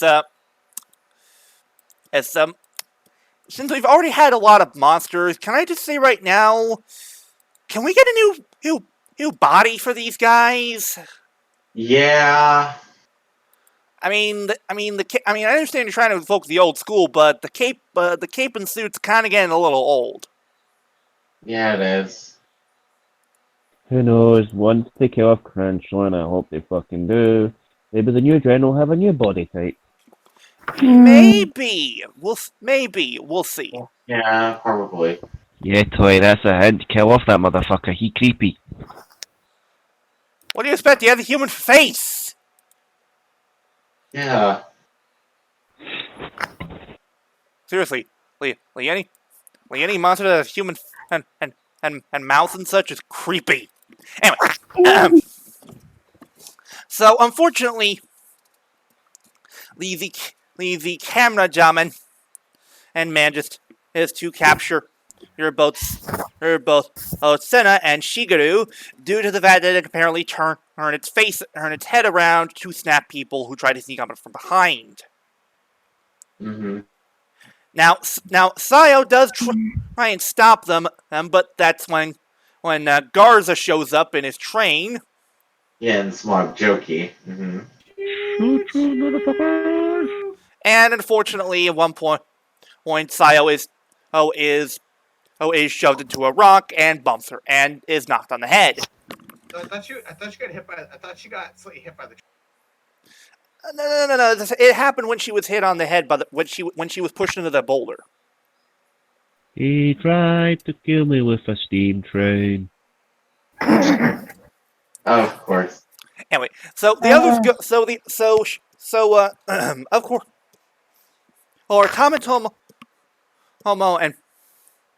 and Juru who check up on Sayo, except that hit to the head did something wrong, as she has a special form of amnesia where she cannot remember anything past the age of 5 and literally has the mindset of a 5-year-old. Uh-huh. Oh. So the mindset of any fan that watches Super Sentai. Oh! Oh, that is cutting, good sir. Oh. I said anybody that includes us. So I was burning my own self for that. Uh-huh. Fuck right off. Anyway. Moving on from that. So they try and snap Sayo back to normal, but it's not working. However, earlier in the episode, we saw a picture of her with a group of people, and that turns out it was actually one of the people in the photo is her sensei, who also taught her Aikido. Yeah. I recognize that. And her sensei is Mama's Manager Goshi? Okay. I mean, okay, I guess. I mean, A little sudden, but okay. Hey, I can tell. hey, he hasn't been in Sentai for a while now. Well, now it's a good call all back to past Sentai, especially Gao Ranger, given Gao White. Yeah. Yeah. Even though that was her father, but my point still stands. Yeah, the point's still there. So. Anyway, but yeah, we learned that apparently long ago, when Saya was a few years was a younger, there was a point where the dojo's dog, what was his name? I Kotetsu. don't remember the dog's name, Kotetsu, who was nearly buried under some rubble while there was construction going on. And it was only thanks to Sayo's reckless and brave act, the act of basically rushing in and getting Kotetsu out, that he managed to live to bark another day. Though they never do say if the dog's still around. Yeah, they never do. It's probably meant to be more like a temporary thing because they didn't show the dog after, and then I'll bet anything the dog's dead by now, because given how long it's been. Yeah. Right. Anyway, but essentially, Lee Tamitomo and Mabushina hatch up a plan to figure out where Sana and Shigeru, along with the other captured hostages, are. Tamitomo's going to be intentionally taken by the camera shots, but he's going to be bringing the white Kirame stone with him so that Mabushina can track it. Yeah. And when she does, she finds out they're being held inside of a Jamenju. Cloud Hildon. And unfortunately, the problem is that thing's suspended high in the sky, and I'm not really sure if there's a limit to machine fire using its ladder to get Juru up there, but that's neither here nor there. The point is, right now, only Helico can save the day. Hey. Mm-hmm. And thanks to the motivation, and from Juru, along with intentionally getting captured to protect Sayo's able to become brave enough to turn into Kirame Pink, and a pretty admittedly awesome solo henshin sequence with the Sakura petals. Very nice touch. I like that.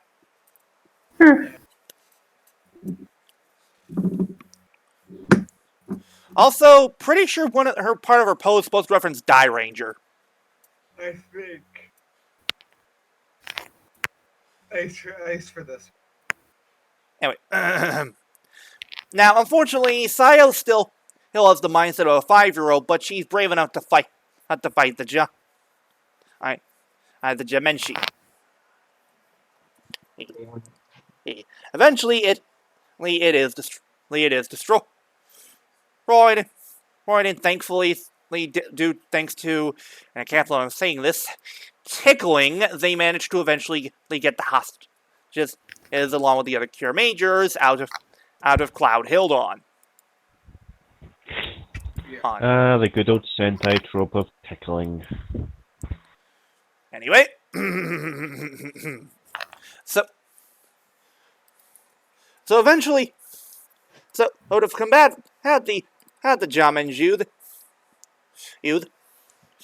the Cure Majors formed Land Mage and Sky Mage, with Land Mage wielding machine roll on a machine lift on. And they eventually managed to destroy the Jamenju. Unfortunately, there's no saying if I, however, or get back to normal. And that's submissively rendered her null and void when she accidentally gets bumped in the head by a Mabushina and is brought back to normal. Yeah, not gonna lie, that's a little lame. Yeah, it is. Yeah. I know they couldn't have her keep up that act for a while, but they literally couldn't have said, "Oh, she'll make a recovery in a few weeks" or such like that. That would have been fine. Or say she'll remember everything within a week. Yeah, there you go. There you go. That's all you need. You didn't need the whole thing of, oh, we could have easily fixed her if we knocked her on the head again. What? Come on, man. Just like, Anyway, but that sort of ends the episode. Next time, however, Judo is going through a training montage.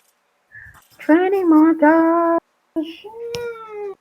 Training montage. Wherein essentially he's going to be trained by each of the Cure majors. Heroes in their own. Heroes in their own specialties. And it's clear next time we're going to be getting something involving the White Kirame Stone, given how Small Joki's involved, and we of course know that the White Kirame Stone is going to most likely become the machine in form for King Express. Yeah. Well, at least become harder. Yeah. Anyway, this was an alright episode. The ending is the only thing that really spoils it, and everything else is pretty good. Good. I give it B+. Could it be? Anyway. But yeah. Now, before we get to our weekly plug-in, we gotta talk about a new segment we have here on the Roundup. That we're debuting this week. Secret material. Eden metal.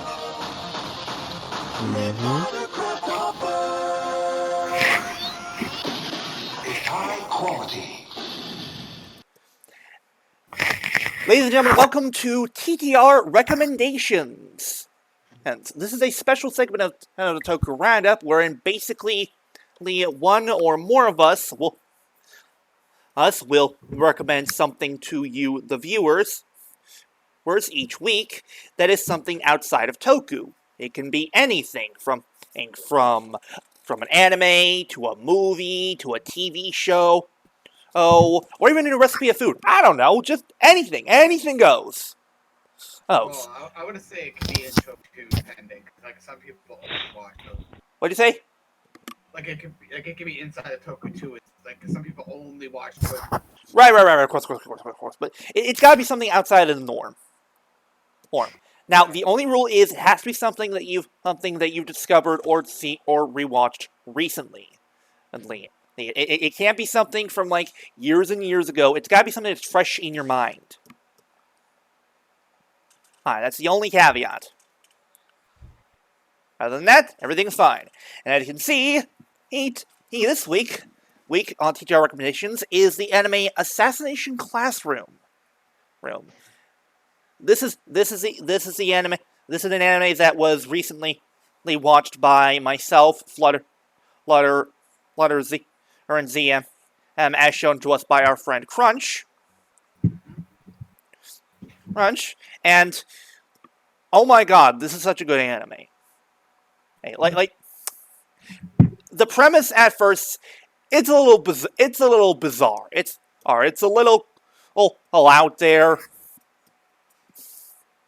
And okay. I'll give you the basic premise. Yes. Long story short, there's this weird yellow octopus alien with a smiley face that apparently blew up half of the moon. He has made a deal with the government, and to where basically if he wants to teach a group of students at a junior high school. And they are going to be trained to kill him. And if they can't kill him by the end of by the following year, you will blow up the entire Earth. As the series goes on, though, you learn there's a little bit more to this than what there might appear to be, but it is really interesting. It's not only interesting, but also very funny and entertaining. There's some good action here here too, and here are some nice dramatic moments as well. Well, and honestly, I recommend watching the dub for this. The dub is great. You've got a great voice cast. Let's go down the list real quick when it comes to the voice cast. You've got Lindsay Sidell as one of the main characters, Nagisa. Austin Tyndall as his rival character, Karma. Monica Rial as one of the female leads, and of course as the main as one of the big characters, Koro Sensei. That's the octopus guy. Is voiced by none other than Sonny Strait, who many of you will know for the current voice of Krillin. And I'm going to tell you guys right now, this is Sonny Strait's best role, period. Like, holy crap, he does really good here. This show, it will make you laugh, it'll make you cry, and it might even teach you something you never knew about yourself. And I'm not even joking on that part. Hard. And I will warn you right now, the ending is a humongous tear-jerker. Like, even when you know it's not coming, you're not ready for it. Or, like, our friend Crunch, who had already seen this anime before, he was tearing up with us right along the way when the final whole scene came up. But check this anime out. You can find it on Funimation and page, or more importantly, you could buy the Blu-ray and DVD releases that are available on Funimation's website.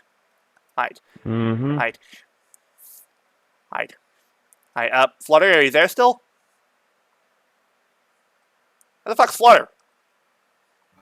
I think he muted himself. Give him a couple of minutes, but the DLBot brought up the dub.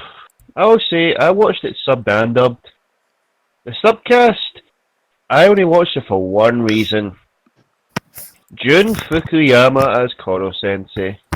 For us Toku fans, we would know him as Baron Neo from Tokyo. But for those anime fans out there, you would know him as LaRouche v Britannia.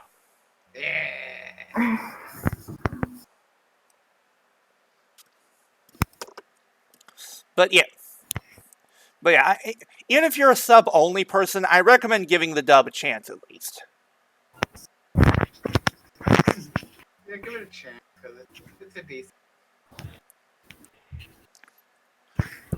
I highly recommend giving Assassination Classroom a chance, and I really think you'll enjoy it. Warning to you though, there are 2 seasons of this, and it's with season 1 clocking in at 22 episodes, while season 1 clocks at 22 episodes, while season 2 clocks in at about 25? I think so. Yeah, it was 25. It's basically 20s. Yeah.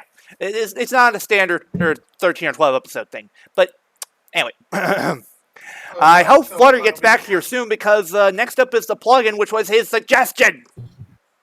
Get your ass back here, what? Anyway.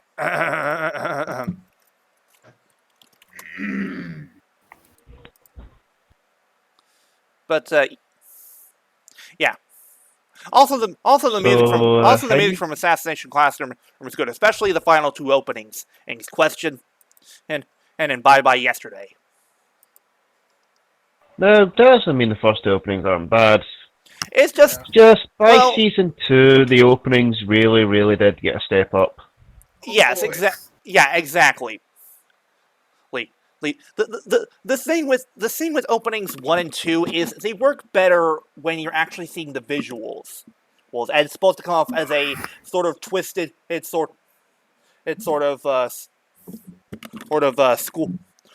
school anthem or whatever. Yeah.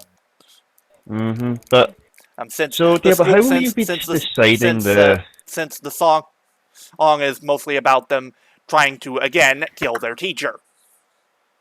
Yeah. Anyway, you were saying? How will you be deciding who gets the recommendation every week? Is it randomizer? That is going to be the idea. Yes. Yes, and it'll be up, and it'll be determined by if someone has something that they would like to recommend. It'll be determined by randomization, and of course, if someone has somebody to recommend. Up, is he back? Flutter! Ah. Flutter, get back here! Flutter! The bitch ass back here! Oh, good lord. I'm gonna go get a drink real quick. Be right back. Yeah. If he comes back, we know he's here. He'll come back in when he's back. So, how about that Lego sports team? Yeah, I'm just playing Toku, right? I'm back at... Where's Flutter? I moved him to the Swiggity Swaggle realm, so when we know he's back, he's going to move himself back in here. Okay. Oh, God. We literally can't move on without him. Oh, what's this? What the fuck is that? Okay, also, okay, apparently this happened at one point in one of the Ultra State shows. That fucking thing, by the way, it's Mega, it's Mega Awoken Blade Mech Dragon Balvin. What the fuck? What? Okay. These are apparently called G's Brothers, or they're also called G's Failed Products. It's basically they're a trio of Bailey, clones made that are regarded as G's older brothers. Though Belial saw them as quote unquote failed products. So in other words, this was Baylor going, yeah, I don't want to get into the trash you go. No, wait, hold on. They're literally the bastard children. Language, DLBot, language. I mean, that's what they are. God, Yeah, man, but we are a kid. We are a family show. A family picture. I'm sorry. A what? We're a family picture. We are not family friendly out here, motherfucker. What the fuck are you talking about? Yeah, but what do you mean fucking family friendly? The kiddies are watching you. You wear a proper. The only kids who are watching this are ones who clearly hacked YouTube's system. Otherwise, we are PG-13. We are not PG, motherfucker, or we are PG-13 or R.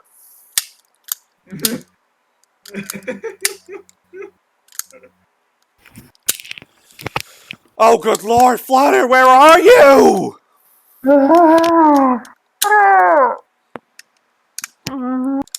Seriously!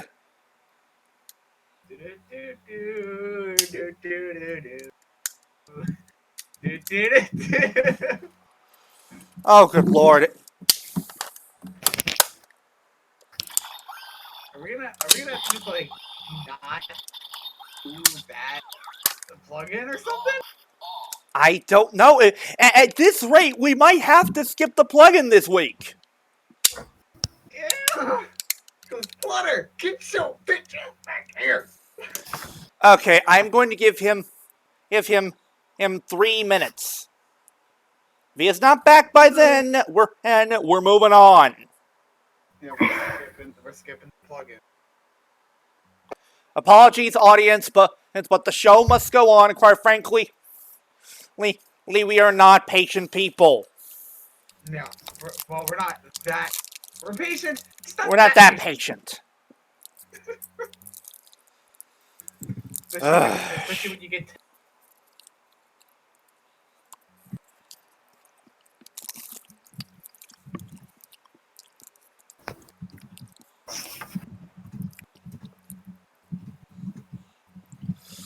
After this, we really did have after this, we really needed to have a powwow with Flutter about the art of communication. Again!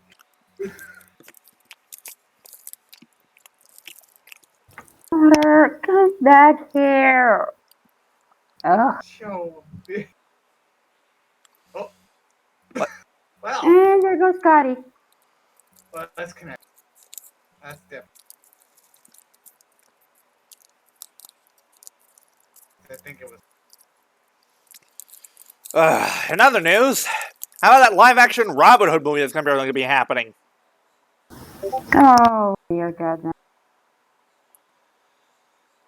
Why in the fuck are Disney still doing this?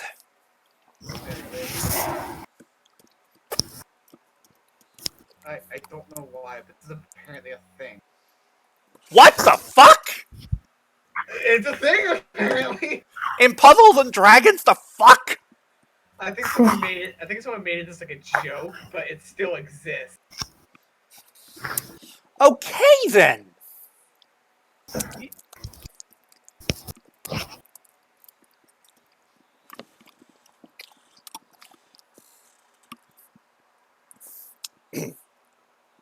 But yeah, seriously, unless you're planning to make something live action, and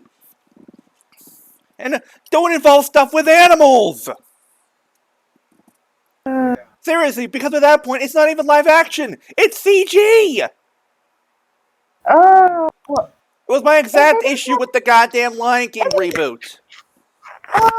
don't remind me. Seriously, the only thing I liked from that reboot is their new version of I Can't Wait to Be King. Everything else, into the garbage it goes. That's a Disney. Disney. Don't read it. I'm especially dreading their Lilo and Stitch Disney Plus movie. That thing is going to blow. Probably. Seriously, the only live-action movie that's managed to get it right is Aladdin. Well, every other movie, the original, that's with a few changes. Ugh. Yeah. The original had some problems, and they fixed it with the live-action remake. And not only that, Will Smith was fantastic in the role. And time is up. Okay, we're moving on. Okay, moving on.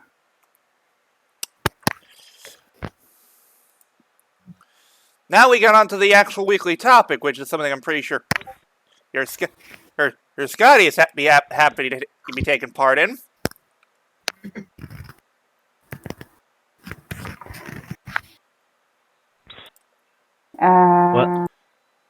What? Well, what's going on?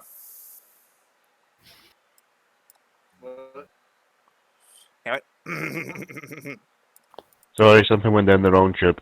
Anyway, now then, let's move on from that to discuss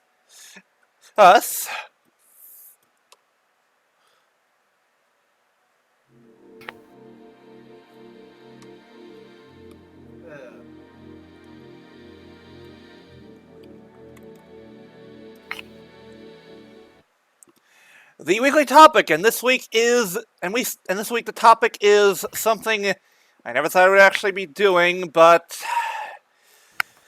oh boy. Kamen Riders as JoJo Stands.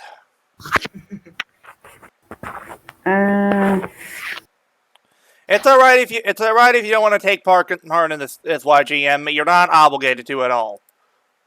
Oh, I'm only going to take part because I'm going to try to see if I can follow the example of these bozos. Try my best, but Anyway, Now you're only allowed the choice of the employed 2 maximum. After that, you're done. Now then, who wants to go first? Well, I'm in the middle of eating something, so Hiiro go first. Well, let's. I actually have to think. 'Cause I have a couple. Well. Before you state the ones that you have, why don't you, for the non-JoJo fan, explain how exactly the naming and such of a stand goes. Well, it depends on what series in particular you're talking. 3 different. Hiiro, do you want me to get deal with the bad news? Nobody knows how Araki names the stands. I think he literally just pulls them out of his fucking ass. Yeah, he just he literally just pulls the names out of his ass and just says, "This'll work." Not even joking. Like, okay. Most of the recent ones have been song names, but literally,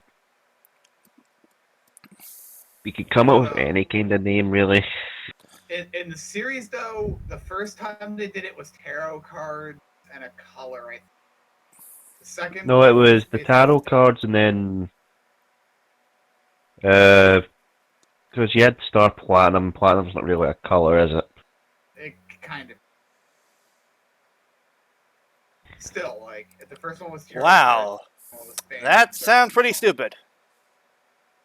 And then we had, it's hard. Anyway, so, now the only rule, much like last time, is you can't use recent riders. So no riders from 01. Now then, and Hiiro, the floor is yours.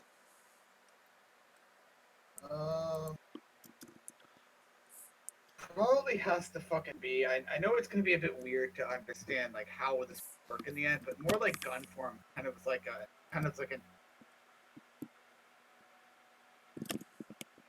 specifically the gun, like him as the gun.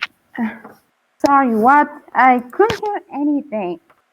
That's fine. Fine. So basically, what you're saying is Deno gun form as an actual gun. Yeah. Okay. Well, what would it be called? Probably just something simple, like some type of rifle or something. Something simple. Like a simple mage dragon rifle or something. Again, like something similar to dragon rifle. Here. Dragon purple. Okay. All right. I said dragon rifle. Okay. Okay. What about you, Scotty? Or are you still eating? Try to think here. Give me a minute.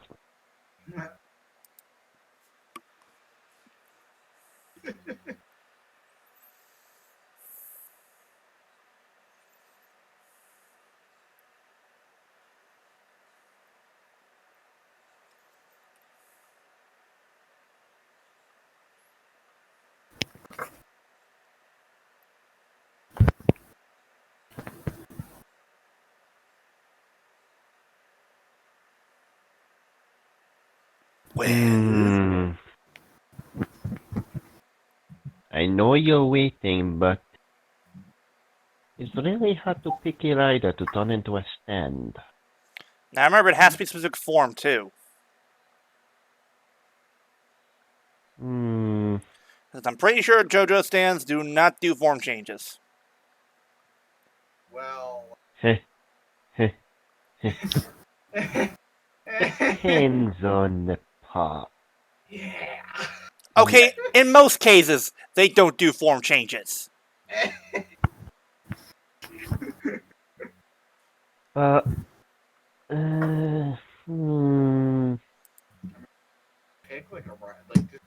go with my boy, Wizard.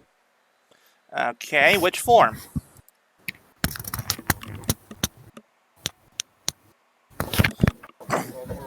style. I would just go with base flame. Okay, and what would you call him? Give me a second.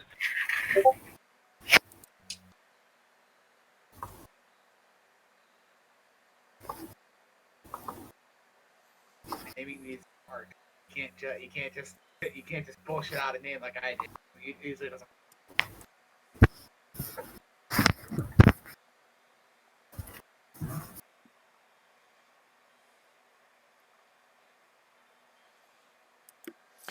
Okay, since it's clear this is gonna it won't take as long as I thought it was. I'm gonna extend it to 3, but no more.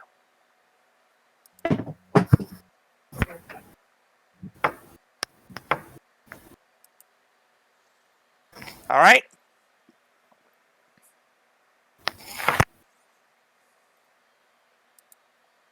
Do his name. Scotty. Give me a minute. My brother's trying to get to sleep. All right. DLBot, you come up with something. I'm still trying to figure out a name. All right. Yeah, name's not really the hard part. Name's not really. It's just. All right. I'll go with a basic one, and this one's obvious. Gem level 0. Oh. Of course. And I'd call him 99 lives. I'm not gonna lie. Simple but effective.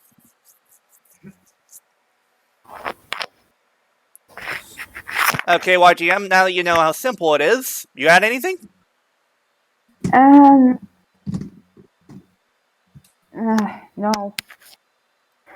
You don't really need to do anything. Here's all you have to do. Just think of a writer, any form you want. It could be any writer in any form, except ones from 1, and come up with a clever name for it. That's all it takes. Okay.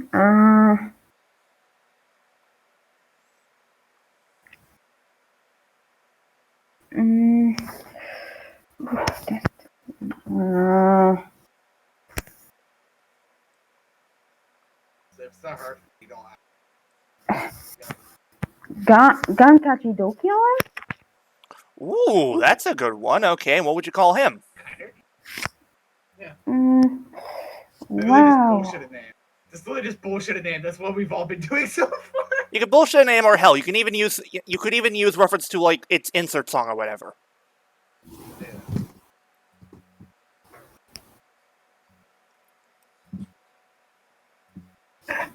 You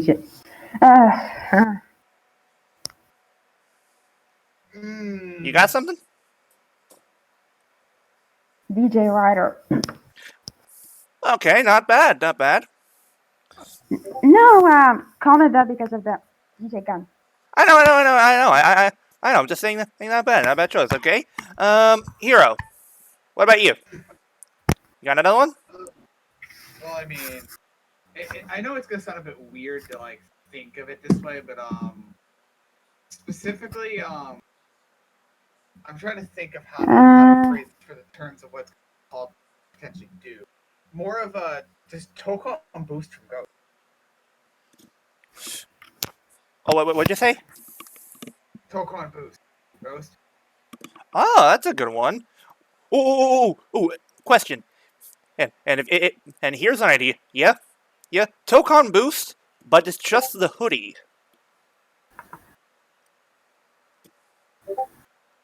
And I'm pretty sure her stands aren't limited to just humanoid forms, right? They can literally be anything. They could literally be anything from a fucking goddamn like anything from A to Z and anything less. All right. Then so what would you call that stand and Hiiro? Probably something like boosted. Okay. Let me put it in real fast so you can see what know exactly what I said in case I cut out. That's what I said. In case I Boosted cut off. Possession. Ooh, that's a good name. I like that. Well done. Anyway, since Scotty's still mute, I guess I'll go next again. There it is. There's Yeah, the did one. yeah, if you check the ground, that's what I've been working on. Ah, Lapid Lapid Ignis. Huh, interesting name. Okay, well, you got another one? One in mind, Scotty?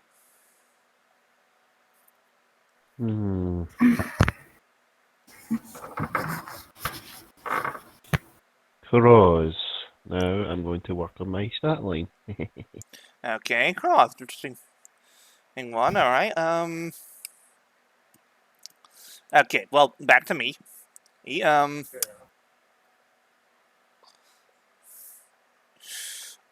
think the next one I'll go with Double.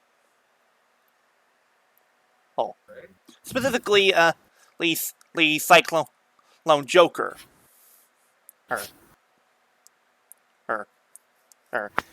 And his name would be the Cyclone Effect. Because I am clever. Yeah, sure. Anyway. Okay, what about you, YGM? Huh? Do you have an idea for another one, or are you good for now?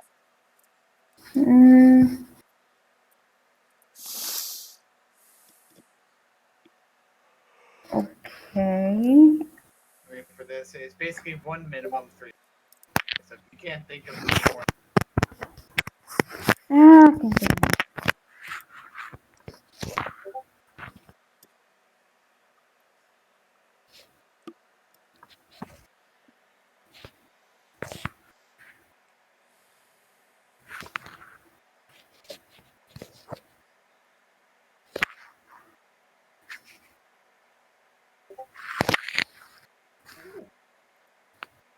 Fair enough.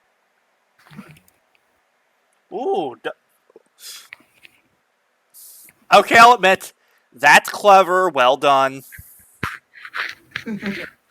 I understood that reference.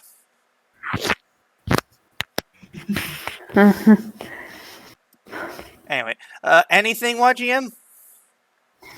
good. Okay. Well then,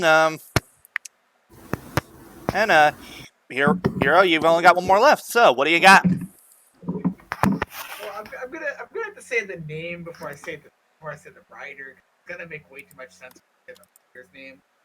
So the name of it is definitely going to be something along the lines of Poisonous Betrayal. Okay. You get. Ooh, good call. Good call. Good one.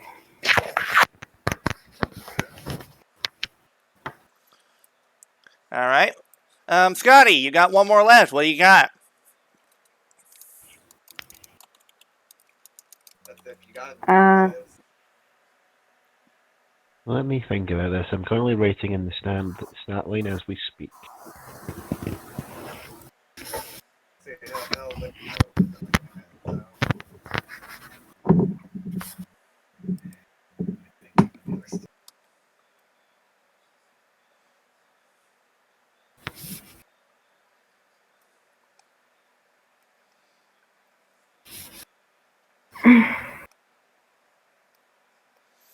While you're doing that, I'm going to look for the sound effect for the last one that I have in mind.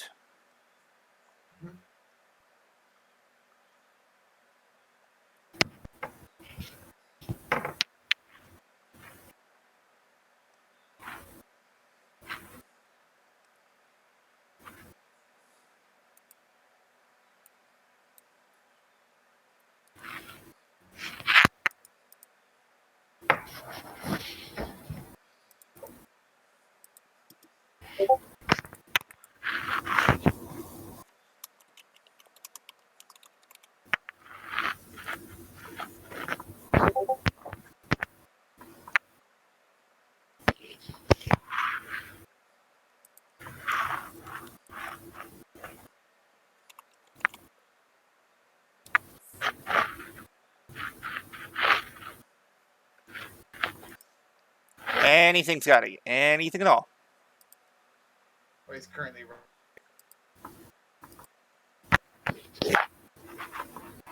He's taking the extra effort to actually write the stat line in. I just. I don't know. I'm not gonna bother with that shit. This is fun, not work. Well, the stat lines, like, a lot of the time, it's started taking the rider. The stats are fun to me. Like, what are they like? Yeah, I hear you. I hear you. Anyway.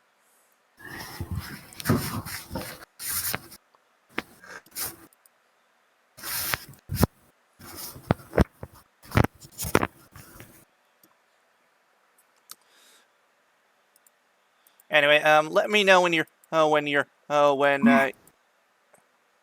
when you have done yours. That way, I will be able to do mine last.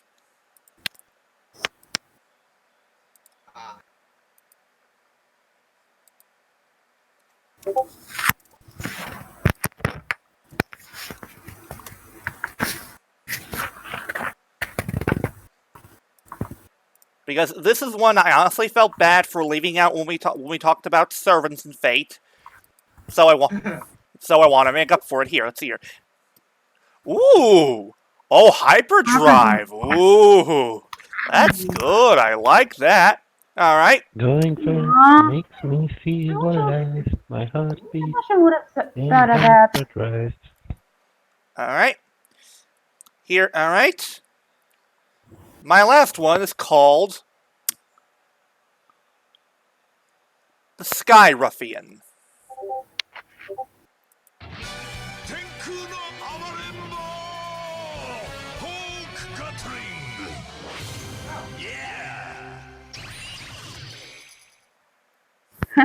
One of my favorite forms from Bill that was one of the auxiliary forms. I love Hawk Gatling. Like, I love the colors, the design, and it's just magnifique. Look, come on, he's got a freaking Gatling gun for his main weapon, and that's badass. The Gatling gun that shoots bird bullets. Oh my god. But yeah, I was honestly worried this wouldn't be as fun to do with the fate stuff, but it was. Yeah. Aww. No, it is now 1:45 in the morning. This has And been now Crimson Fighter. we move on to the keywords. Yeah, I'm sorry guys, but I need to do my sign off because I need to get some sleep. That's fine. Go on ahead. This has been your Crimson Fighter, telling everybody, hey everybody laugh at Flutter, he's stuck in the shadow realm.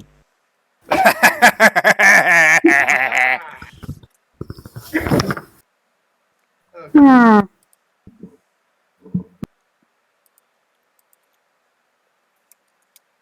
Here we go.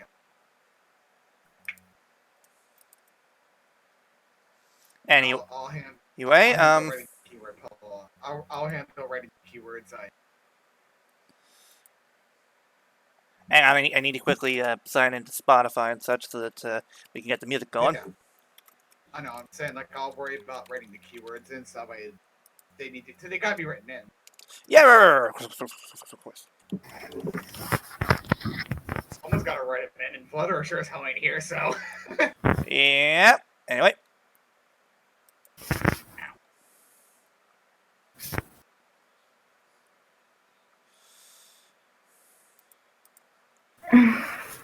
Anyway,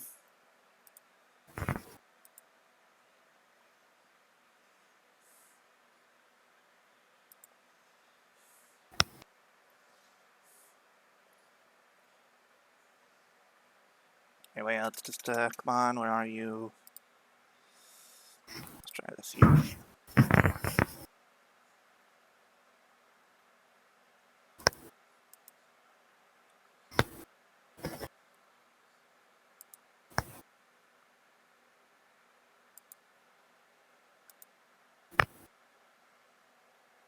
What the hell?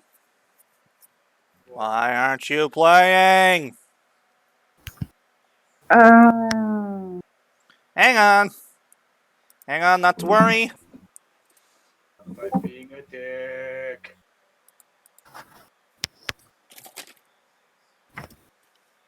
Okay, let's see here.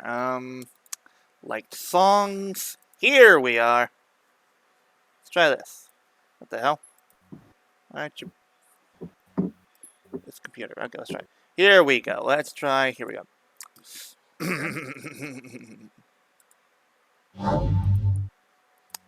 Alright. Let's move this over here. And. Ah! There we are. Alright. Now then, a reminder. I'm going to first state the keyword puzzle. You will then have 3 minutes and 3 guesses to figure out the answer. Afterwards,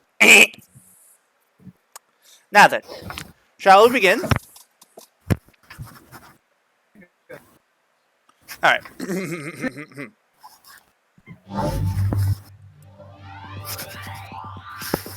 Kensei, hajimeo ka. 1つ目のキーワード、ファンタジー。2つのキーワード、specs。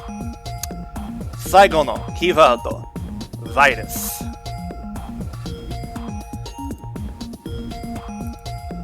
So the keywords are fantasy, specs, and virus.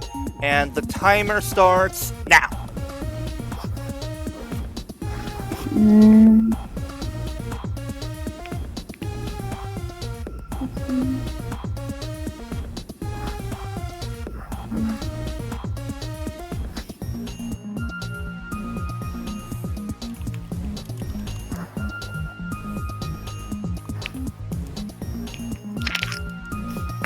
Fucking Diaboromon.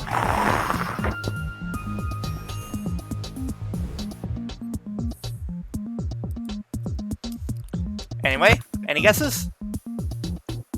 Diaboromon. What? Diaboromon? Yes.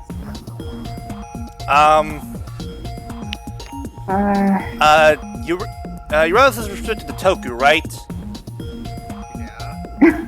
No, he said This wait. is an anime, Hero. What'd you say? I said this is an anime.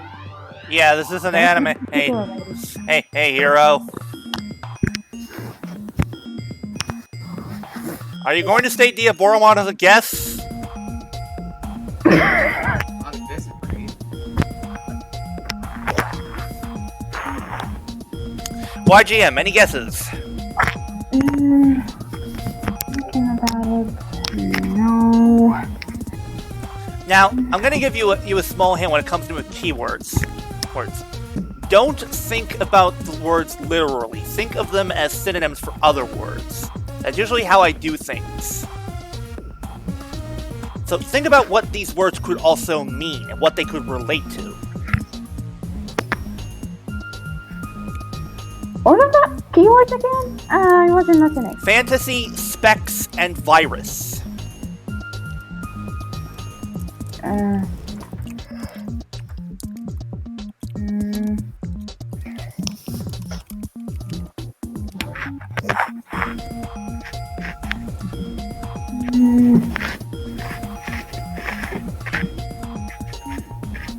One minute left.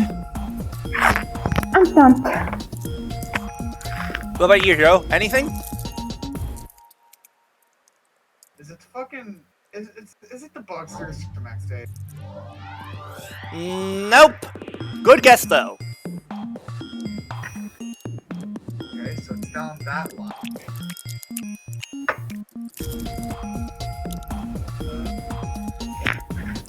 Okay. Fuck it. The Yummies from O's? Nope.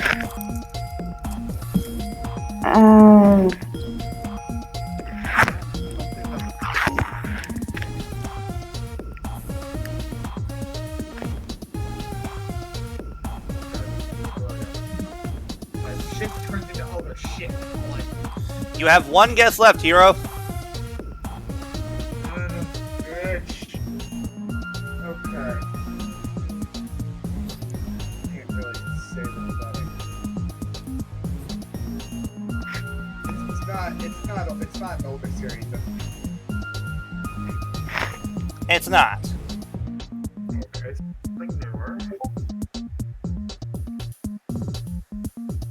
You got a few seconds I'm gonna left.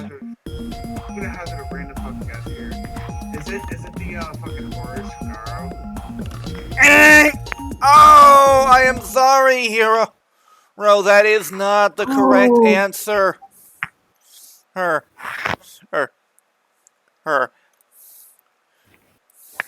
I will tell you this. You weren't thinking in the right ballpark. It wasn't grunts. One of them. This character could have been a grunt, but wasn't. And I'm sorry, but you've just lost the game.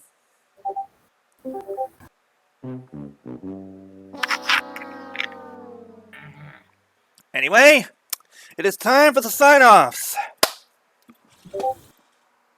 Weird. Hiiro, since you're the only one here, you go first.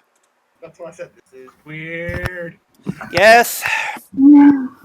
Well, I have been here earlier, Spirit King, and Jesus Christ, like, ugh. We need to have a serious talk with Flutter about, or when he gets back. Yeah. Oh wait, I just thought about it again. Off the gas. Try and guess again, and once we're off air. That's what I said. Anyway, YGM. I've been here with Spirit's Prophet, YGM, telling you to praise Omagio and farewell. Simple but effective. I like it. And I, of course, have been your kindest and most beloved overlord and regard extraordinaire, DLBot 2016. Reminding you that I'm just a passing through Toku fan. Remember that? And word to the wise people: if you ever have a situation where your friend suddenly reverted to being a 5-year-old after a bump on the head, just hit them on the head again, and they'll be back to normal in no time. Or their head'll crack open like a Cadbury egg. Who knows? Anyway, don't forget to praise our meme lord goddamn Krotza. And of course, show. And just a reminder, folks, we are literally 3 episodes away from the 100th episode. Are you all excited? As you hear the one guy in the background going, woo! But yeah, we're very excited for the 100th episode here on the Roundup. We thank all of you so much for your support and throughout the past, like, what has it been, 2 years? Jeez, I feel old. Anyway, of course, don't forget to see the latest edition of the Rising Legends, and keep your eyes peeled for a future riff of the Geo Final Stage show. No, maybe even the Drive Final Stage show. No, who knows? Maybe. Yeah. Maybe, yeah. Can I try those riffs? Sorry, YGM. Well, we'll see. We promised Sentai fan we'd include him somehow. We don't want to call him picking favorites and such. Okay, understand. It's nothing personal. Well, just know that. We want all of our fans and viewers to feel equal. And we mostly did this to you as a nice welcome back present. Given how you've been an avid viewer and fan of our stuff, and we felt it was only fair that we pay you back. You get what I'm saying, right? Yeah. Anyway, we'll see you all next time, folks. Take care.